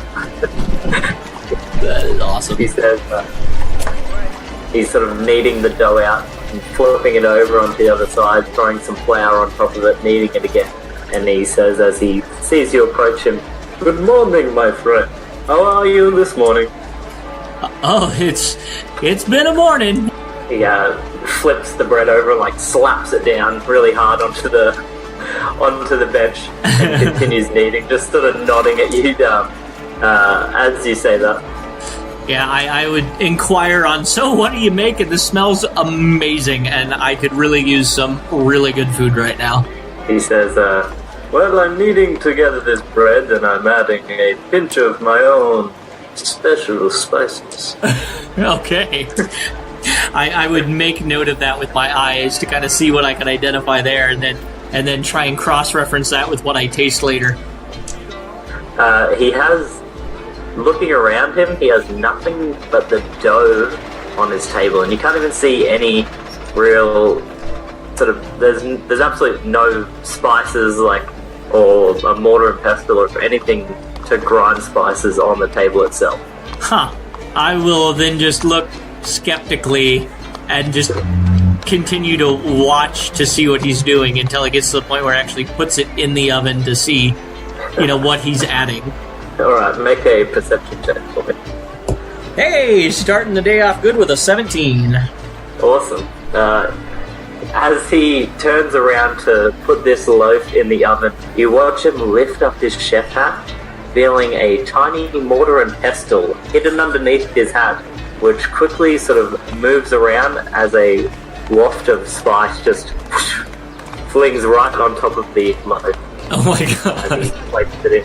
And it's like he almost tips his hat towards this loaf, like saying good day, but the spices quickly shoot out of it, and then he puts it back on and puts it in the oven itself. I'm getting a Ratatouille deja vu moment here, looking for the little mouse or whatever somewhere. He turns back around with a big smile on his face and curls one end of his mustache and says, "So, did you want to buy some bread this morning?" I would nod. I would still have a bit of a skeptical squint, but I would nod at him and hand out whatever the amount is that he asks. But yeah, I would get a smaller loaf of bread. He says half a loaf is 2 copper and a full loaf is 3 copper. I'll actually get a full loaf, thinking I could maybe bribe somebody maybe later on with some of that really tasty bread, and if not, I'll save it for the next day. Awesome. Alright, yeah. He wraps it up in some paper and hands it off to you, smiling, and takes the coin and thanks you for your business. Okay. Yeah, then I'd take a bite and savor it as I continue to walk to find some wagon merchant. Yes, the bread itself is deliciously spiced. You can taste all sorts of different things like oregano and rosemary baked within the bread itself, even though it looked like he did nothing but open his hat with a mortar pestle on top of his head. That's crazy. I will make note of those flavors that I'm tasting and attempt to copy it later down if I ever find a halfway decent set of everything I need to do that. Oh, I do have cook's utensils. Yeah, so I would just make note of that. Good. All right. Early morning still as you're heading towards the Merchant's Guild, and you manage to make your way there. The streets lined with different stalls and everything that was set up yesterday in preparation for this day. Everyone's up early-ish getting themselves ready, but no one's really sort of pushing their wares upon anyone. You know that later in the day it's going to be absolutely chaotic along the same stretch that you're walking. Okay, yeah. I would keep my eye out to see, if anybody in particular catches my eye, but I would probably, just try and stay a little bit further away from people being too close, not really trusting what's going on, and I would have to make sure that my mask, keep adjusting my mask just to reassure myself that it's there. And to play off my personality trait again, I would just kind of, as I'm looking over the crowd, my eyes would just lose focus a little bit, and I'd say you girls wouldn't believe what I'm seeing right now, or something like that, because I'm gonna speak to those that I've lost. So yeah, I would say you girls wouldn't believe the people that I'm seeing here. And unlike yesterday, no little halfling man shows up to give his word on what he said. I stop and I look around and I say, "You girls wouldn't believe the people I'm seeing here," and I just kind of look to see. And if I still don't see him, I'd nod my head and keep walking. I so want to just say that off in the distance, running down the central main road, is the little half with you. Yeah, that's awesome. Roll a perception check as you're moving along to see if you notice any of the sellers with anything interesting. Yeah, not great. That's a 10. So as you are walking, you notice that yesterday when you were coming through the same area, you saw a rather large stall being put together, but you weren't exactly sure of what was going to be sold there, or what even this sort of structure was beginning to become. But as you are walking today, you've noticed that a lot of sort of brightly coloured cloths have been draped across it and chucked around it. It's starting to take the appearance of a very large fun house. Ooh. Okay, I would immediately flash back to a certain Kakamoran clown and definitely want to investigate. Yeah, you walk up to the front. There's a man beginning to sort of set some prices along the front, writing in blackish tar on a large wooden board. He's wearing a very large top hat that stretches up probably 2 feet above the top of his head, and he is looking ridiculous. Okay, I would kind of nod to him and check out the prices and see what is available here. What you see before you is a elven man with very long, sort of curled eyebrows at the edges. He smiles at you with this very creepy grin and says, "Oh, hello, my friend." I would say hello to you too, friend. What have you got here? Well, unfortunately, the fun house isn't quite ready, but later on, if you come back, there'll be all sorts of fun going on inside. Okay, I would say, what sorts of fun is going on inside? I haven't been to a circus in a long, or I haven't been to a fun house since I was little. Well, there's a mirror maze in there, a room that appears upside down. I kind of ooh and ah in all the appropriate places. A room whose floor looks like it drops into the 9 hells. Okay, I'm interested. And we even have our own paid actors within to make the experience even more hilarious. Okay. Yeah, I promise to definitely come back later on this evening. Only 1 silver for entry, my friend. Please don't miss out. He sort of raises his eyebrows up and down a few times. Okay. Despite the creep factor, I'm definitely interested to see what this is. Because a circus like back home kind of a thing is still pretty awesome. You know, so like one in a fantasy world with magic being real and stuff, I'm super like excited, almost nostalgic to go do that. Because like, yeah, and I would be like, oh man, the girls would love this. And I would just kind of make note of where it was. He'd say, be sure to bring them along too, or the more the merrier.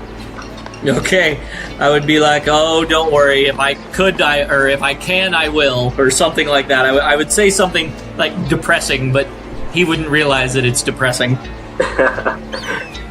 He'd say also, in relation to the group that he thinks you're going to bring, but keep in mind that only one can enter the fun house at a time. And I say, okay, I'll keep that in mind, but I am super excited to see what this is. He smiles brightly and tips his very large top hat towards you. Okay, yes, I would nod my head back and continue on my way.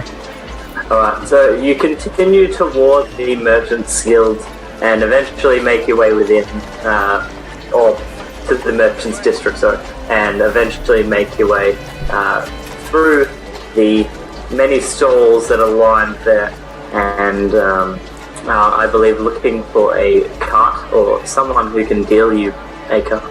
Yeah, correct. Alright, it doesn't take too long to find someone that would be able to give you a price on a brand new cart, everything that you need. And the going price around here is between about 30 to 35 gold, so fairly expensive. Okay, yeah, I would try and see if there was a bare bones one with like nothing but the frame and the, tarp over the top. See if there was any price difference. If not, or if they don't have them or whatever, then I just make note of what shop it was and head down to the docks district. Awesome, yeah. You would be able to find one of similar description, but they wouldn't be able to go much lower than around 28 gold, so... Yeah. Oh, you know what? Roll a luck check, Bob. Oh, okay. Let's see how much... Yeah, that was an 8 plus 0. Okay, yeah, 28 gold sounds about right. Yeah.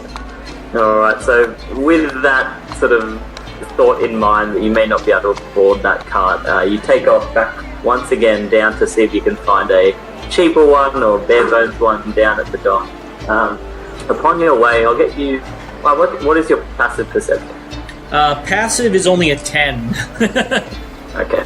I say you swear out of the corner of your eye because it's a sound, but you hear sort of behind you and in a weird direction the cawing of a raven. Ooh, okay, yeah, I would immediately whip my head around and focus on wherever that is. And I would probably, if I heard it definitively enough for a direction, I would like point and mentally command my raven to go towards that raven sound. Alright, roll a perception check for it. Alright. Hey, it's a little bit better. That is a 14. Yeah, so you look in the direction that you believe the raven was, and pointing over towards it, you see that there is in fact a raven, but very, very distant. Not to where it would have made a sound that seemed so close as to what you heard, but that is the only raven within sight. Fairly distant. Okay, yeah, I would send my familiar that direction and make note of where I was, and then start walking that way after the raven.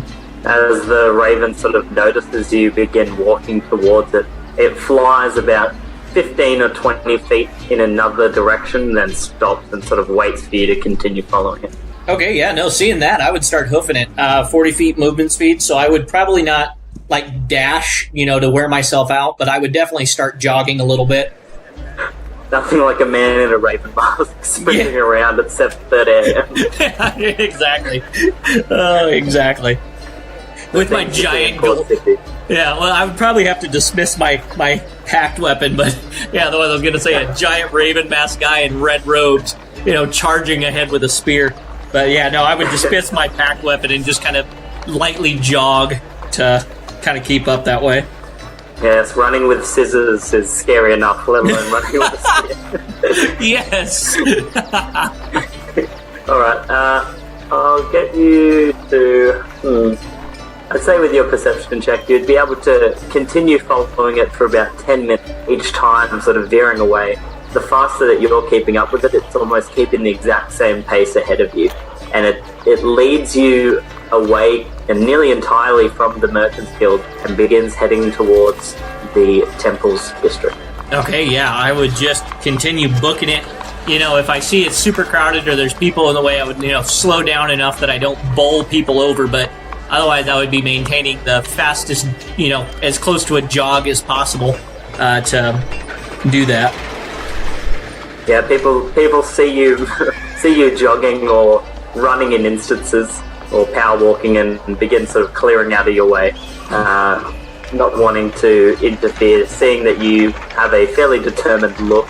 They're stepping out of your way, and you are managing to clear through the Temples District fairly easily. Okay. Following the Raven, eventually it curves around a corner for the first time, going out of sight. And as you rear around the corner, you see within the Temple District, there's no housing or anything within the Temple District, is there? No, yeah, it would be just temples. Yeah. You see a number of buildings around you with different holy symbols sort of imprinted on the outside on signs. But what you haven't seen before was I wouldn't say abandoned building as much as it looks like it's in disrepair almost.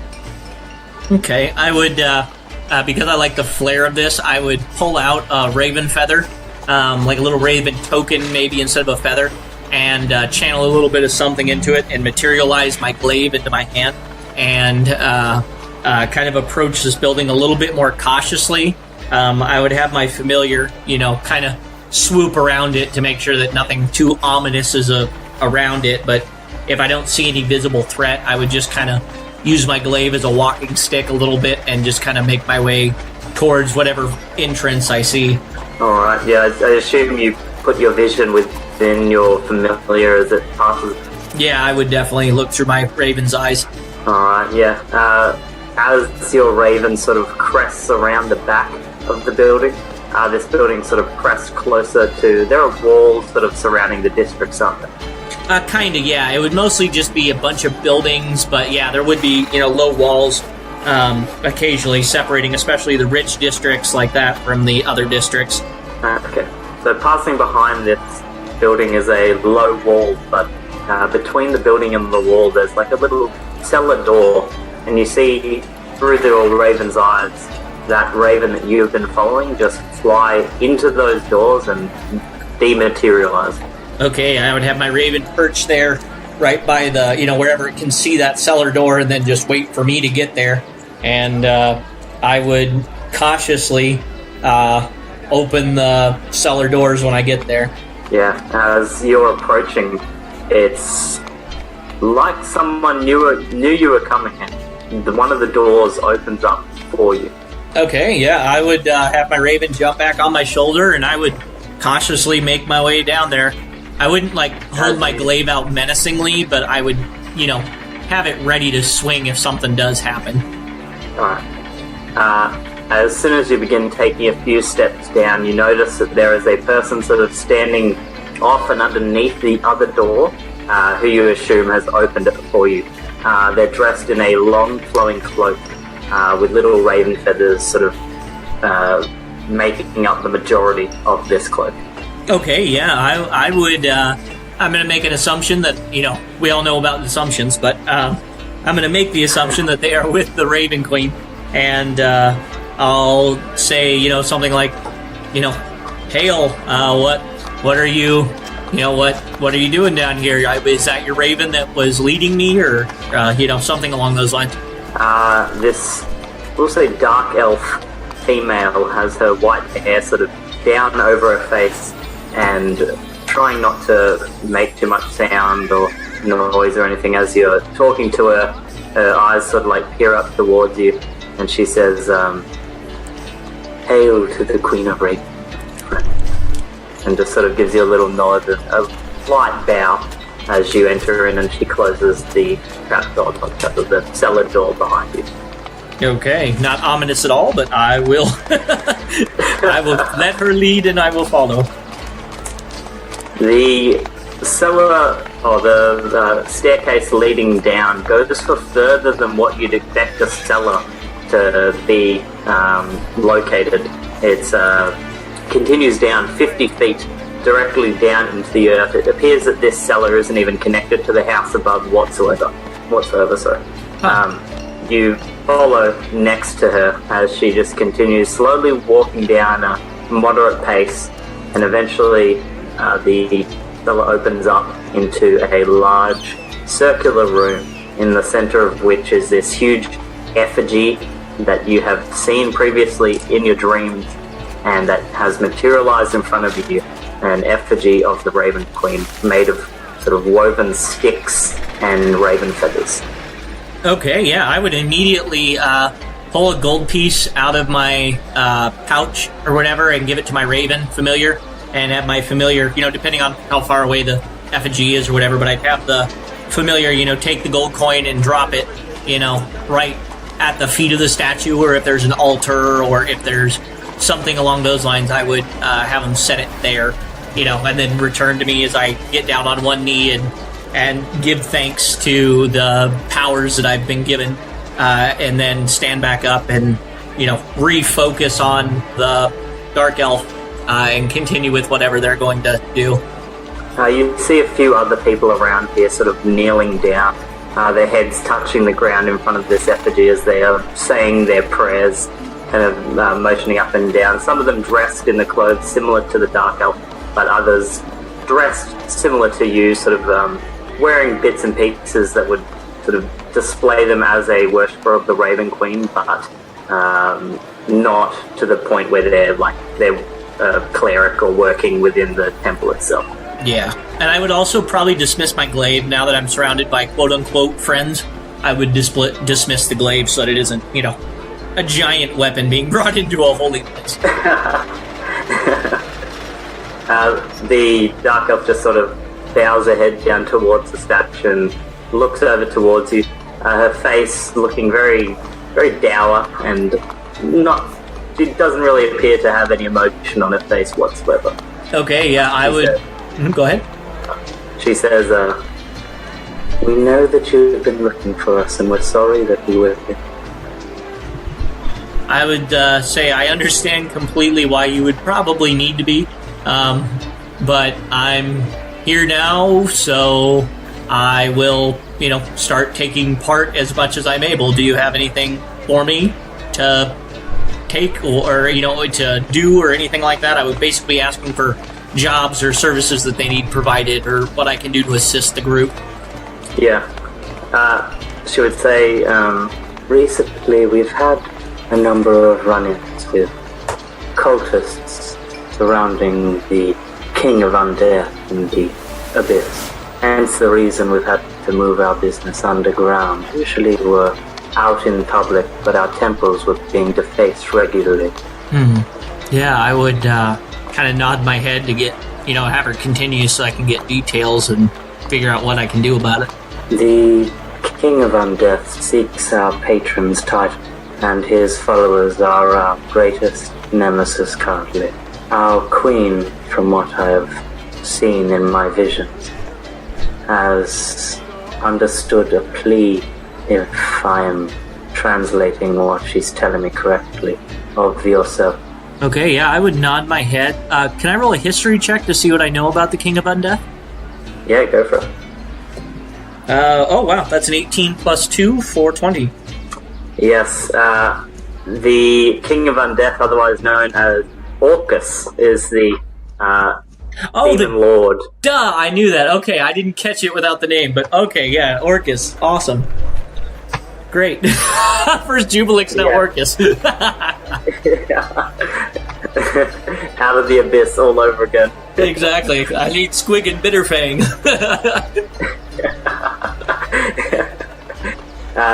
She... yeah, you would definitely know everything you know about Orcus, having maybe not heard him of King of Undeath or the Prince of Undeath, but you know that their cultists and the worshippers of the Raven Queen are constantly at ends with each other. Okay, yeah. All right. Yeah, no, I would just reassure him, like, I'll do anything that I can to help put down, Orcus and keep our temples from being attacked. And while I'm saying that, I'm thinking in my head any of the magic items or abilities that Orcus would have access to that might be able to get me back home. Any magic item Orcus could give you if you trade him. Oh, no, not like that, but like if at some point we are able to take this bastard down, like the Wand of Orcus, I know has all sorts of powers and abilities over the undead, and I'm like, what other things could his cult have that, this is maybe finally an enemy that I could work against in order to get access to that cache of weapons. The Dark Elf Lady would say to you, from what I've seen, your strand of life is unnatural to this area. Not dark, but something else entirely. Our queen seeks to liberate you of this through the nature of death itself. But first, she desires something from you. Yeah, I would just nod wholeheartedly and say, I'll pay the price to get the goods. You can't go back to your level 20. Yeah. That's what she says. She says, she expects you to abide by her commandments. Hold no pity for those who suffer and die, for death is the natural end of life. Bring down the proud who try to cast off the chains of fate. As the instrument of the Raven Queen, you must punish hubris where you find it. And finally, watch out for the cults of Orcus and stamp them out when they arise. The Demon Prince seeks to claim the Raven Queen's throne, and that is not something we can allow. Okay, yeah, I respond with, I do so swear. And, normally my smartass cracks, I just kind of like slough that off, and I'm like totally serious now. So... Fulfill your destiny within the Raven Queen's presence, and I'm sure she will see to reuniting you with whatever life you shared before this one. Okay, yeah, I do so swear. Once again, I'm just like nodding along with everything she's saying. A small smile sort of streaks around her mouth, and she gives a light nod and closes her eyes as she does so. Okay. The offering was placed within a large, around the feet of this effigy ahead of you is almost a nest that's been made around the effigy of the Raven Queen. And there's a number of different trinkets and things dropped within there. Your Raven familiar had gone and dropped a gold coin within. All right. As it returns, you see within its grasp a small raven's feather, at the end of which is a little quill attachment.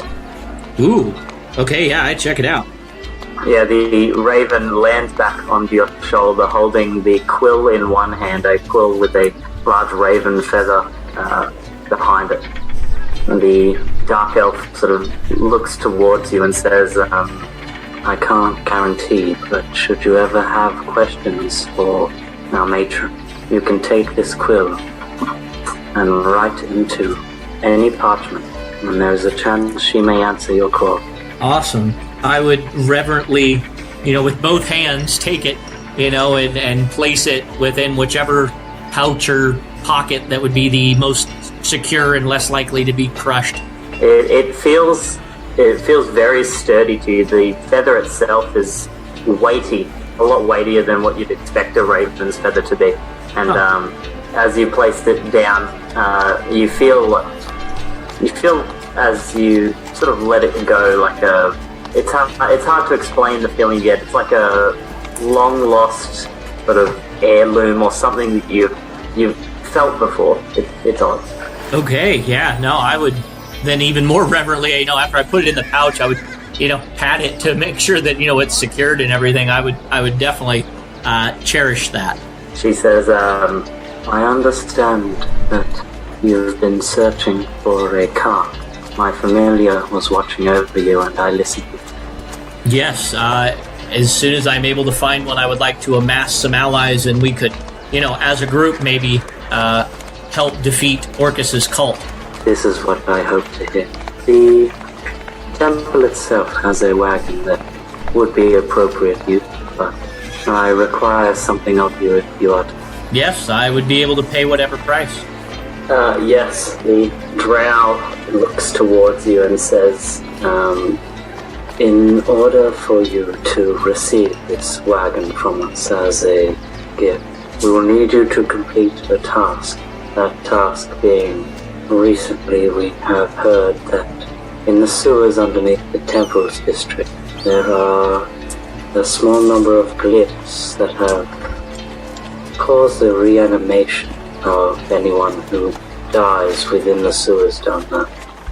I would ask, have any of the temples besides ours, been made aware of this? Because I know there's several temples that would oppose undeath.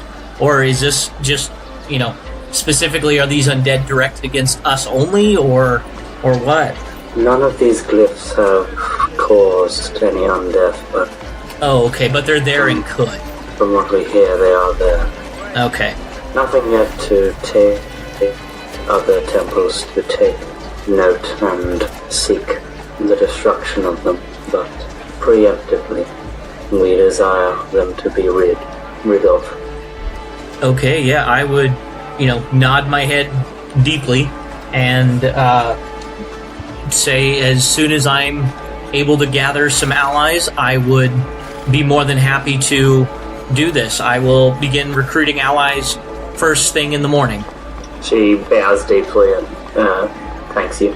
Okay, yeah, I would bow again, and I would, bow once to the statue, or, the altar, or whatever is set up there, and then probably depart from that place, I'm not going to, memorize the faces of everybody around me, but I will definitely give each individual face a good looking at, to try and at least make some note in my mind of what they look like, just in case we meet again. Yeah, there's a half-orc gentleman, 2 humans, one female elderly, and a male probably in his mid-30s. The lady with greyish hair, and the male with a plume of bright red hair. Okay, yeah, I'll make note of who it is, and then slowly make my way out of there, and then once I'm outside, make note of where this building is, where the entrance is, that kind of thing. And then I would, let's see, the cart is taken care of, so then I would probably want to head, well, what time of day is it here right now? It's still morning currently. Still morning? Okay, then I would probably, before it gets too busy in the afternoon, try and head up to the council chambers area and meet with them and try and get the, paperwork or whatever started for a group or guild, and then grab a bite to eat on my way back to the festival area, because I do kind of want to check that out. Sure, yeah. Alright, so you do make your way towards the council chambers, knowing yourself that you were the one who created this entire city. You managed to find your way there without much hassle. The sun is beginning to rise a bit higher into the sky and cast over its light across the city. And everyone is a bit more animated now, a lot more people out in the streets. And as you are making your way there, you see a red-skinned tiefling man in front of a large stall with all sorts of oddities and goods, most of them locked within cages. Huh.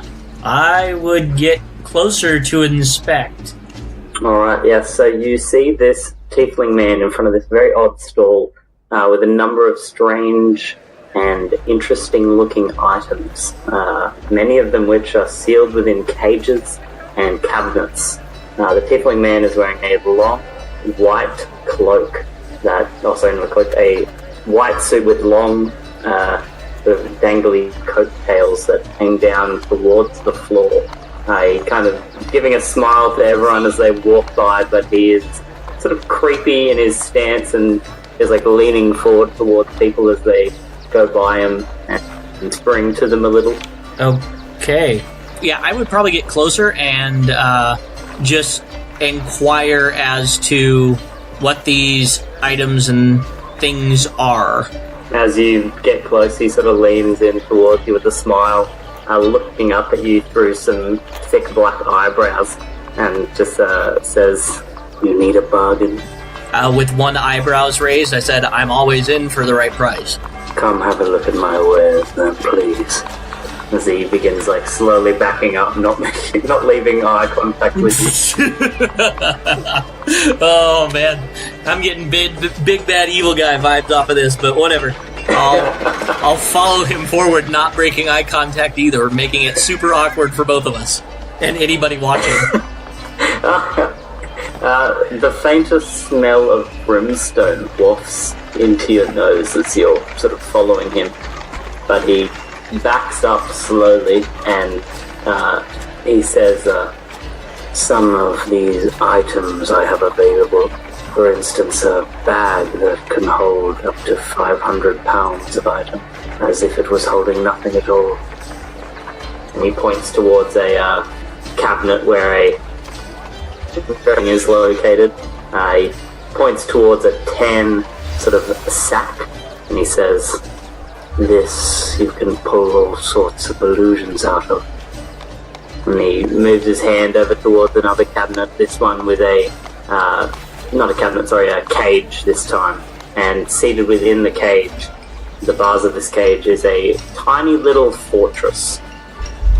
To which he says, "This strange item can immediately conjure forth a beautiful little fortress for you and your allies." His eyes sort of open wide now, unblinking, looking towards you. I'm definitely interested in the bag that can hold anything, or not anything, but what I'm assuming is a bag of holding, meta terms. I would definitely be interested in that. He kind of leans in, taking a sort of shuffling step forward towards you, almost erratic, as he leans in further, raising his eyebrows. I'll get you to roll a d20. Oh, lordy. Alright, that is an 11. 11. As he's leaning in uncomfortably close towards you, his arm sort of pulls behind him, and you hear a buzzing sound as he lifts up between your two faces, not but a few inches away from yours and his, a buzzing and wriggling live horsefly. Bleh. He says, "All I need for this item is for you to eat this right now." Oh my god. All of a sudden I'm getting Fear Factor flashbacks. No, better yet. To the next stage of this competition, you'll need to eat this fly. Yeah, I was going to say either that or something like Bear Grylls. I'm going to channel my inner Bear Grylls in my survivalist. I would look at the bag and I would look at the horsefly and I'd be like, well, I did go to a public school and I ate the cafeteria food and survived. I can manage this. And I would close my eyes real tight and toss it back. Alright, make a constitution save. Oh god, that's what I was afraid you were going to say. Oh, thank Jesus. That is a 16 plus 2. Oh, well, yeah. You managed to chew it, even though it's squirming and trying to fly out of your mouth the whole time. It bites your tongue at one point, which is very painful and leaves a sting, but you manage to get it down. All the while, he's just smiling and sort of giggling to himself. Oh god, that made me seriously squirm and get goosebumps. That was gross.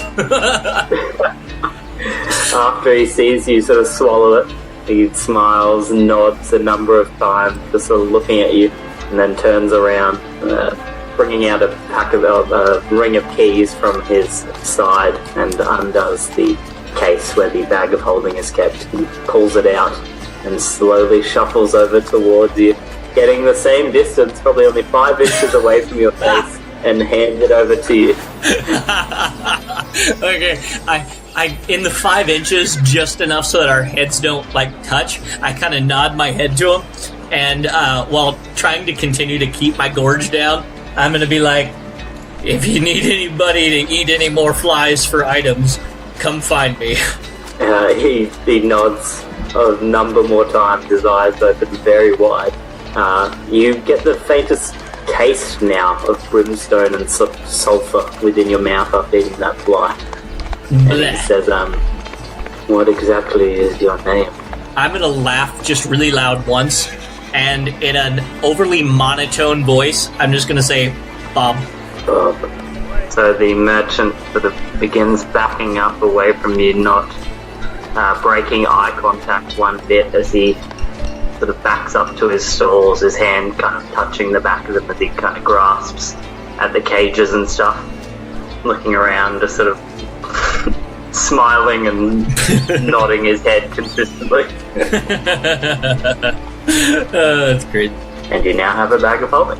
Awesome. Totally not a bag of devouring or anything there. No, okay, yeah. I will, now that you've said that, I will put a single copper piece inside of it and then wait and see what happens. And I would have done that anyway, figuring that this is a merchant from, smelling the brimstone. I figured I just made a deal that was probably not the best, especially with that taste in my mouth. And thinking that it's rigged or cursed, I would put a copper piece in it and then take my hand out and wait and see what happens. And if nothing happens after like 5 minutes, then I would be okay putting other stuff in there later. Alright, yeah, you put the copper piece in and it falls down into the bag of holding. You wait for anything nefarious to happen, but time passes and nothing seems to go awry. Okay, I wake up in the middle of the night with the bag like right next to my face on the pillow. Hell.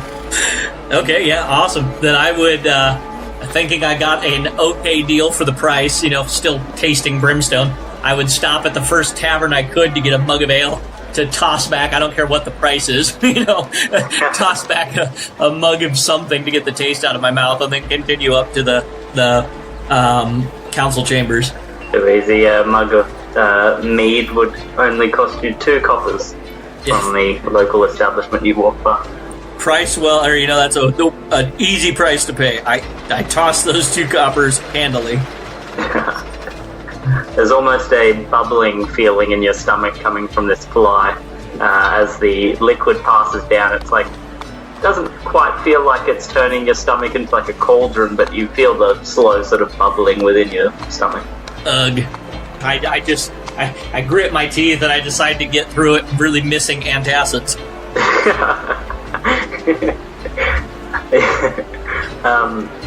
So you continue away to the council chamber, eventually eventually getting there. What exactly would this location look like? Like super, think like almost like British Parliament, like super, business-like, but with a very grand architectural structure to it. So it would be, no expense would be spared with this. It would be super opulent, but still look like a business, official government type location. I think awesome, the building, I think the building on the map or whatever is a pretty good. Yeah, I used like a parliamentary type looking building for the representation on the map. That's kind of what I was picturing. Awesome. Yes, you see the large sort of whitish grey stone building ahead of you. The many archways, each adorned with a beautiful statue of a knight or a noble person or a god of some kind. A number of guards are situated out the front, sort of standing, unmoving, looking out into the public and into the crowds, and just ensuring that all is calm within the government district itself. Okay. Heading towards and inside the Grand Council Hall, one of the guards sort of breaks away from his post and walks you inside. Another one quickly taking up the post that was left. But you have a escort sort of walking you into this building itself. Yeah, I would keep my Raven on my shoulder to, make sure it doesn't cause any problems. And I would have my weapon stowed or disappeared, back into like a Raven feather type token or something, so that it's not out and I'm looking as least threatening as humanly possible wearing a Raven mask and red robes. Yes, you see the first sort of major point of business within this large council hall is a small desk at the front, which serves sort of as a reception and sort of distribution, telling you where to go and sort of giving you the lowdown on the different things you'll need to fill out. Imagine like a giant medieval DMV. Oh, that is awesome. And I'm assuming everybody that's behind the desk, or all the people behind the desk, look like they're about dead inside, and all of them are moving at an intentionally slow pace. Yes. A red bearded dwarf is sort of standing behind the desk that you were ushered towards, and he is putting some papers or some parchment from one little tray to another tray, and it's just sort of nodding. He's like, You can see he's thinking to himself, job well done, yes. Oh, that is fantastic. He sees you approach and says, hello there, how can I help you today? Yeah, I would say I need to register for a guild, or I want to register an adventuring party to eventually become a guild. I just need the paperwork for that so I can get some people recruited and signed off on it. All right. I'll get you both the guild and the adventuring party registration forms for you to fill out. Make sure you sign and fill bottom of the sheets, column A and column B. Thank you. And he slowly turns around, grabbing some parchment paper out and piling together the necessary documents. And he puts it down, gets a large sort of paper clamp of some sort and puts it over the top of it and pushes it forward. Not quite all the way towards you, as he says, all up, that'll be approximately... And he pulls out an abacus, kind of moving the pieces for the different sheets of paper that he's taken. It says, 3 silver. Okay, yeah. I pull out the 3 silver and hand them over right away. He stamps down upon the paper and says, alright, you have 20 days for registration before these forms go inert, and now please see that you fill them out with the appropriate documentation and finalize everything within that time, or your guild and any information collected on these pages within or after that time will be null and void.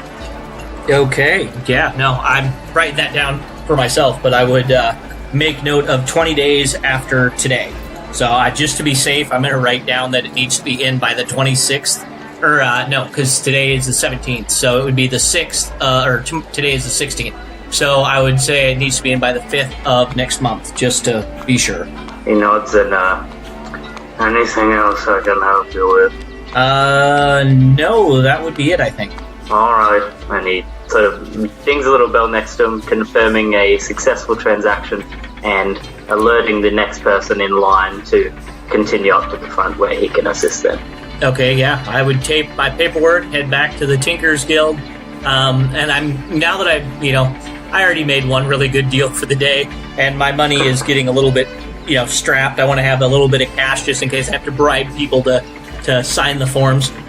So I'll make my way to the Tinkers Guild, and I'm going to grab lunch probably along the way, something to help settle my stomach from that fly. Yeah, nothing too crazy. Maybe. I probably still have some bread left. So I would probably just nibble on that bread as I head back to the Tinkers Guild and have them sign off on it so that we can start working on this. And then I would, so I'd just head back to the Tinkers Guild for right now, nibbling on bread as I walk down the street. Awesome. Yeah, it's probably hitting sort of early afternoon, just after midday now, having traversed around the streets and whatnot. And you see that a lot of games and things are being started up as you're on your way home. Lots of vendors are out in full force, sort of selling their wares and shouting at the top of their lungs, trying to out-tell each other, and it's beginning to get fairly chaotic out in the main sort of areas of the town. Okay, yeah. I would just dodge traffic as best I'm able to. And if I see a game that I think that would be like age appropriate for a 2 to 4 year old, I would look over at it wistfully and say, "Oh, I bet you guys would have loved this," and just keep walking. I do love it.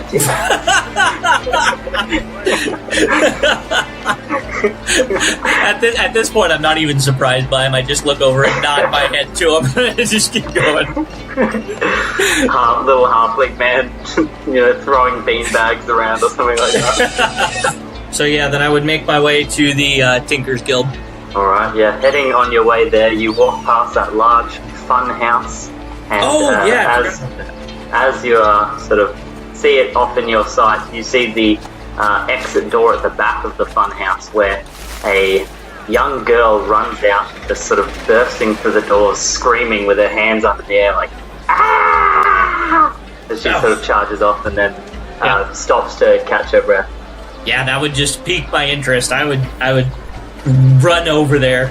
Roll a perception check. The doors slowly start closing as if on a mechanism as she sort of exits out. Hey, there's the luck that I've been wanting. That is a 14. Nice.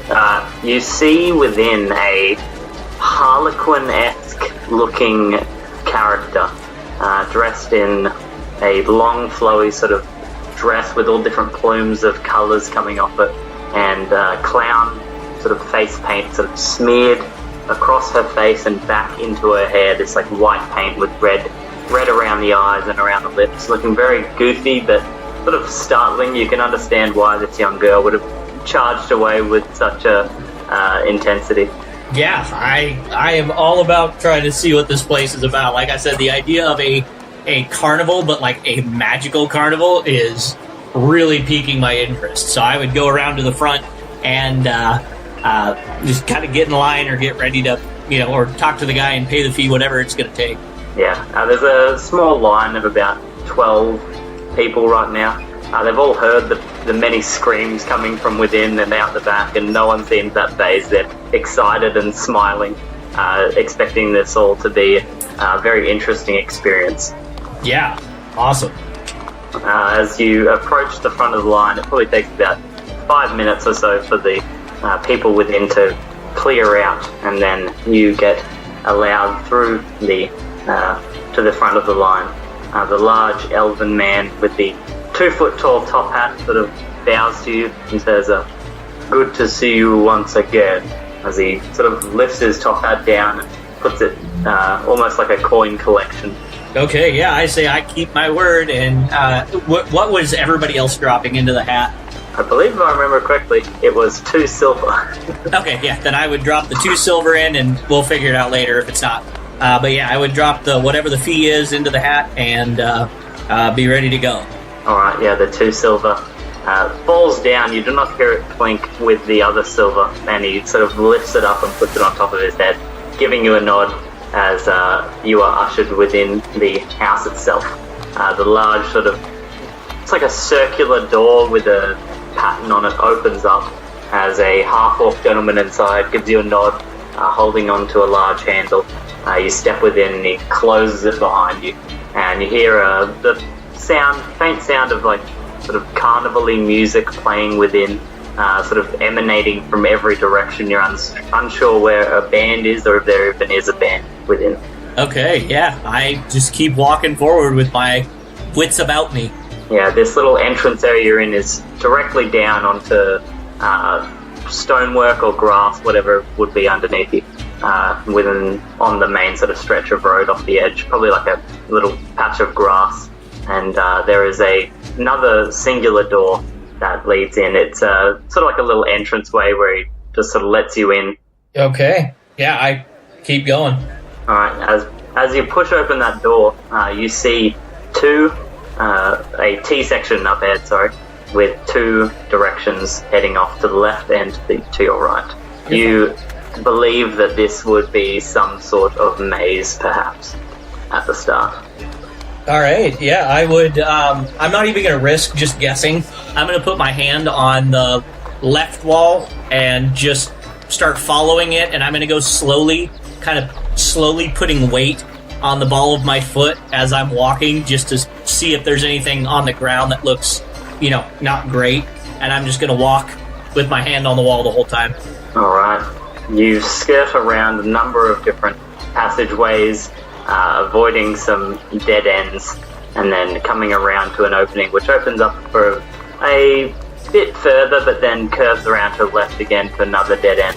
At this dead end, however, there is a small box, one of those little fortune teller machines that you see, but there is a small coin slit and one CP written above the coin slit, and a glass cabinet at the top of it, but you do not see anything within. Okay, I guess, can I do an investigation check on it? See if there's a trick to it or something? Sure, go for it. Alright. Investigation is not my strong point, but that was still, let's see, +0, so that was a 14. Alright, yeah, there does appear to be the large box sort of component at the bottom, and looking within, you can see sort of a small trap door where something may rise up out of it after a coin has been placed within this little slot. Okay, yeah, then I do whatever needs to be done to activate it. Alright, placing in a copper coin, you hear a small mechanism sort of whirl around, and rapidly sort of launching out of that little trap door is what appears to be an animatronic disc covered sort of tan and blue, with little tendrils sort of floating off it and two eye stalks up at the top. You, having knowledge of D&D, would know that this is an animatronic lump. That is fantastic. I love that. Okay, I would say, hey, little buddy, what are you doing here? The eyes sort of go and zoom in on you, and it says, I can tell your future. The little tendrils at the bottom swirling around. Okay, I would just nod along, like, okay, what is it? It says, its eyes kind of peering in on you, one sort of tracing around the outside of your body, the other just staring at your face as they retreat back into its head. It says, I am getting the sense of luck. Ooh, I like that. As you say that, its tendrils around the bottom once more spin around in a circle, and it kind of raises up and down, looking almost mystical. Its eyes focused on you. It says, what is your goal? To get home. Or, you know what, I'm going to go more short term than that. I'm going to say to build a successful guild. His eyes moving in and out, sort of comprehending your answer. This thing is so damn cute. I'm going to pat its head by the end, but I don't want to touch it until it gets done. It says, a guild. That is a great idea. Well done. You will have luck with your... And its sort of little tiny mouth opens up and repeats, guild, in your exact voice. Oh, that is fantastic. Do not worry. Your life will be lucky. Okay. I say thank you, little buddy. I needed that. And I'm going to pat his head and continue walking. As you pat, the eyes sort of split apart as they're up on these weird eye stalks and look in towards your hand. Does it looks back to you, and it kind of lets out like a little sort of twirl of satisfaction and like like it's like a dog enjoying like a pat. Yeah, that is awesome. that has made the day. That right there has made my day. All right. It twirls around once more and is retracted back into the little trapdoor. Okay, then I just continue with the maze. Alright, so making your way to the end of the maze, your strategy eventually works. It's not a magical maze by any means, it's very mundane. And you get to the end, and as you make your way towards another door, opening it, you see one of the rooms that the Elven man was talking about. Looking down, you can see what you would know to be a bunch of mirrors on the ground that sort of ricochet up and down a number of times, giving the appearance that it drops down to an endless chasm. So I'm going to take a copper piece and I'm going to flick it and see if it disappears or if this is just a very good illusion. You pull the copper piece off, well, you take the copper piece out, sorry, dropping it off the edge, and you see it just disappear completely. Okay, then 1 foot very, very gingerly, like I've been doing this whole time, just kind of gently try to put my foot out there and feel if there's anything under there. You put your foot down, sort of hanging it off the edge of this little bridge, and your foot doesn't touch anything. It's sort of hanging loose. Weird. But there's a bridge to get across I don't have to worry about, correct? Yes. Okay, yeah, then I just walk across the bridge gingerly. Alright, it sort of rocks a little bit, giving you a bit of a sick feeling in your stomach, but nothing too crazy. I feel like every single person who's ever been in one of those rooms always sort of gets off the edge and stands on the mirror. Yeah, exactly. Alright, making your way into the next room. I can't for the life of me remember what I said else was in this place, but as you get through, there is a sudden waft of air, and all these little bubbles begin appearing in front of you. As they pop, little sparks sort of fizzle down to the ground, and standing across the way is that same sort of Harlequin-esque looking lady from before. Okay, I would, kind of nod my head to her a little bit and say, wow, this place has been awesome. This was a lot of fun. Thank you for this. You're more than welcome. She smiles at you, her teeth are like crooked and all over the place. Okay, I'm not going to react to her voice, laugh, or anything else, and I'm just going to nod my head and say thank you again as I walk by her. She gives you a smile and watches you intently as you exit and says, would you by any chance like to play a game? Oh, sure. I'll go over to her and I'll entertain her. I'll be like, yeah, I'll play a game. Alright. She sort of pulls out some cards behind her and puts them face down, pulling over a small table from one of the sides of the little exiting area, and puts it down on top, pushing them around, and she says, what is it that you are wagering? I'll go ahead. I'm feeling lucky, I guess, from that Flumps prediction, so yeah, I'll put a whole copper piece, or a whole gold piece down. I'm feeling lucky after that Flumps prediction. She says, anything perhaps that isn't currency. Oh, how about this? If I am to win this game, you have to go out into the crowd and give this to someone. And she sort of opens her hands up as if doing like a magic trick, pulling something from nowhere. And you see a small little rolled up bag with some greenish, like it has flecks of green and orange within it. It's like a powder. Okay, yeah, I'll say sure. I'll do it. She nods her head, sort of smiling. And what do you desire me of you with? How about a favor to be paid later? She smiles and says, we're not in town long. Maybe another few weeks. I say that's fine with me. I will return within a week. Alright. My name is Mother Maggot. Okay. I nod without reacting. Alright, so you have 3d6 there? Yep. Have you ever played the game CeeLo? I have not. Alright, well we'll say that the cards are being played, but for the sake of actually not playing a card game, we'll just roll 3d6. So essentially, you're trying to get a pair or 3 in a row of the same dice. Okay. When you're rolling. Say if I rolled, I got a 6, 6, and a 2. So 6 pair is pretty good because it's the highest pair you can get. But if I got like 6, 6, 6, which is, great for this situation. Yeah. But that would be like a very high score.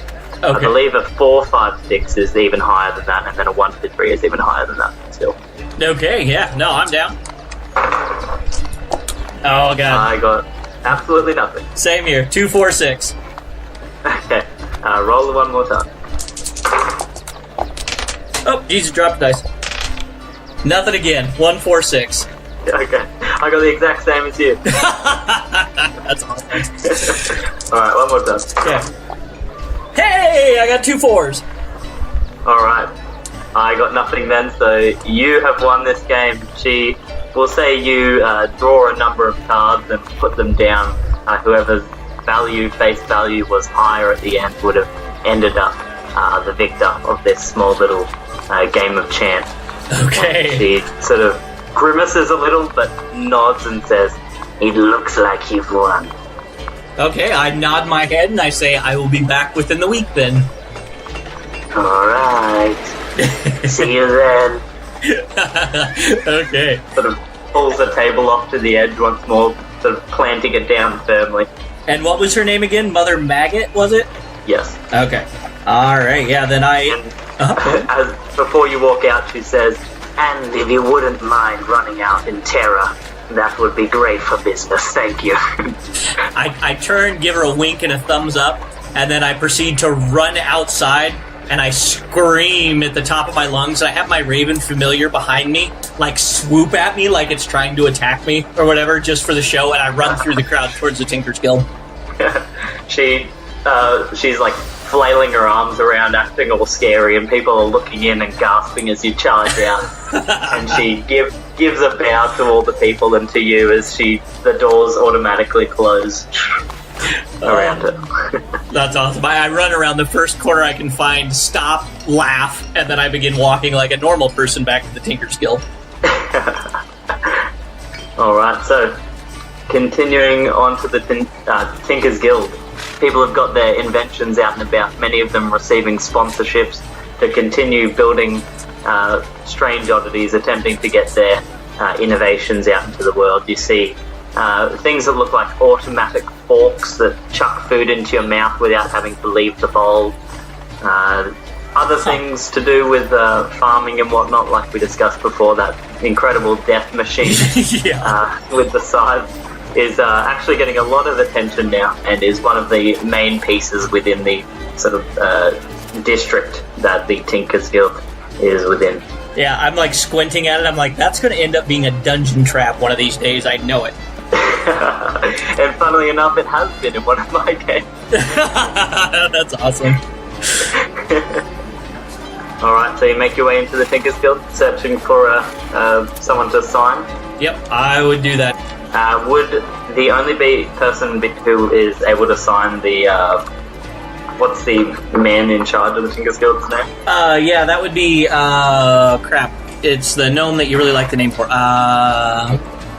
Fizzle Tixwell is his name. I would probably give it to whoever is at the front desk and just say, hey, make sure he gets this. You know, I'll return with a list of people who can help out with it, you know, within a couple of days. If you could please put this in front of him. Alright. If you were to say that, the receptionist, same from last time, I believe, was a small gnome man standing on a box. Yes, that's right. nods and says, "This is a very interesting idea. Yes. I believe Fizzle will think very highly of this, and I will ensure that he gets it. If not today, perhaps in the next few days after things have calmed down a bit with the whole festival going on and whatnot." Okay, yep. I just thank him, and then I'll probably head up to my lodging rooms type area and start sorting out all of my inventory and that kind of stuff. Like, I totally want to go see the festival, but I think I'd be better off trying to write down a game plan of everything that I want to do with the guild, get ideas on paper and stuff. And then I also want to try out that fancy quill. And so I'll probably try and figure out what I'm going to write to get that quill a chance. Awesome. Yeah. Anything else you'd like to achieve on the day prior to going to sleep? I'd probably just go down to the stables at some point, give my horse Epona, yay Zelda references, give my horse a bit of a workout, go trot, at some point once the streets clear a little bit, go out for a quick trot around the outside of town and give her a good rub down, and then that would probably be it before calling it a day. Yeah, the Tinkers Guild has been taking very good care of, what was the name, sir? Epona, yeah. And they've started putting on a fair amount more mass compared to what they had. They were fairly emaciated when you found them in the Shadowed Cleft. Yeah, I would definitely be happy about that and continue to tip whoever is taking care of Epona. I would, be tipping them fairly well in order to ensure that continues. Awesome. In the stables, I'd say in the Tinkers Guild, there'd probably be some automated system where it's like a conveyor belt that drops hay down into all the horses and mounts little stables. Oh, that is fantastic. That I would leave a coin sitting somewhere close to, but not close enough that it would fall into anything. I would leave a coin there every day when I go down. And it's always gone by the time you come back the next day. That's awesome. Alright, is that where we're going to end for today? Yep, gonna have to. I gotta get everything closed up. Thank you very much, Braden. This was a ton of fun. Well, thanks, Bob. Look forward to running that game with you all in a couple of days from now. Oh my gosh, I know exactly. Thank you for listening to this episode of the Chaos Plan. We really hope that you enjoyed it, and since we are doing group games now, we are going to very quickly start getting episodes out there on a regular basis. If you want to take part, please visit Patreon, donate the $2 a month, and you can get in on this guaranteed. We already have the next batch of players getting ready to go for the next game, and we're already looking at the different DMs that are going to be taking part. Both Braden and Mike have committed to doing games so far. So if you want to get in on that action, please just join our Patreon. Thank you, and we hope to see you next game.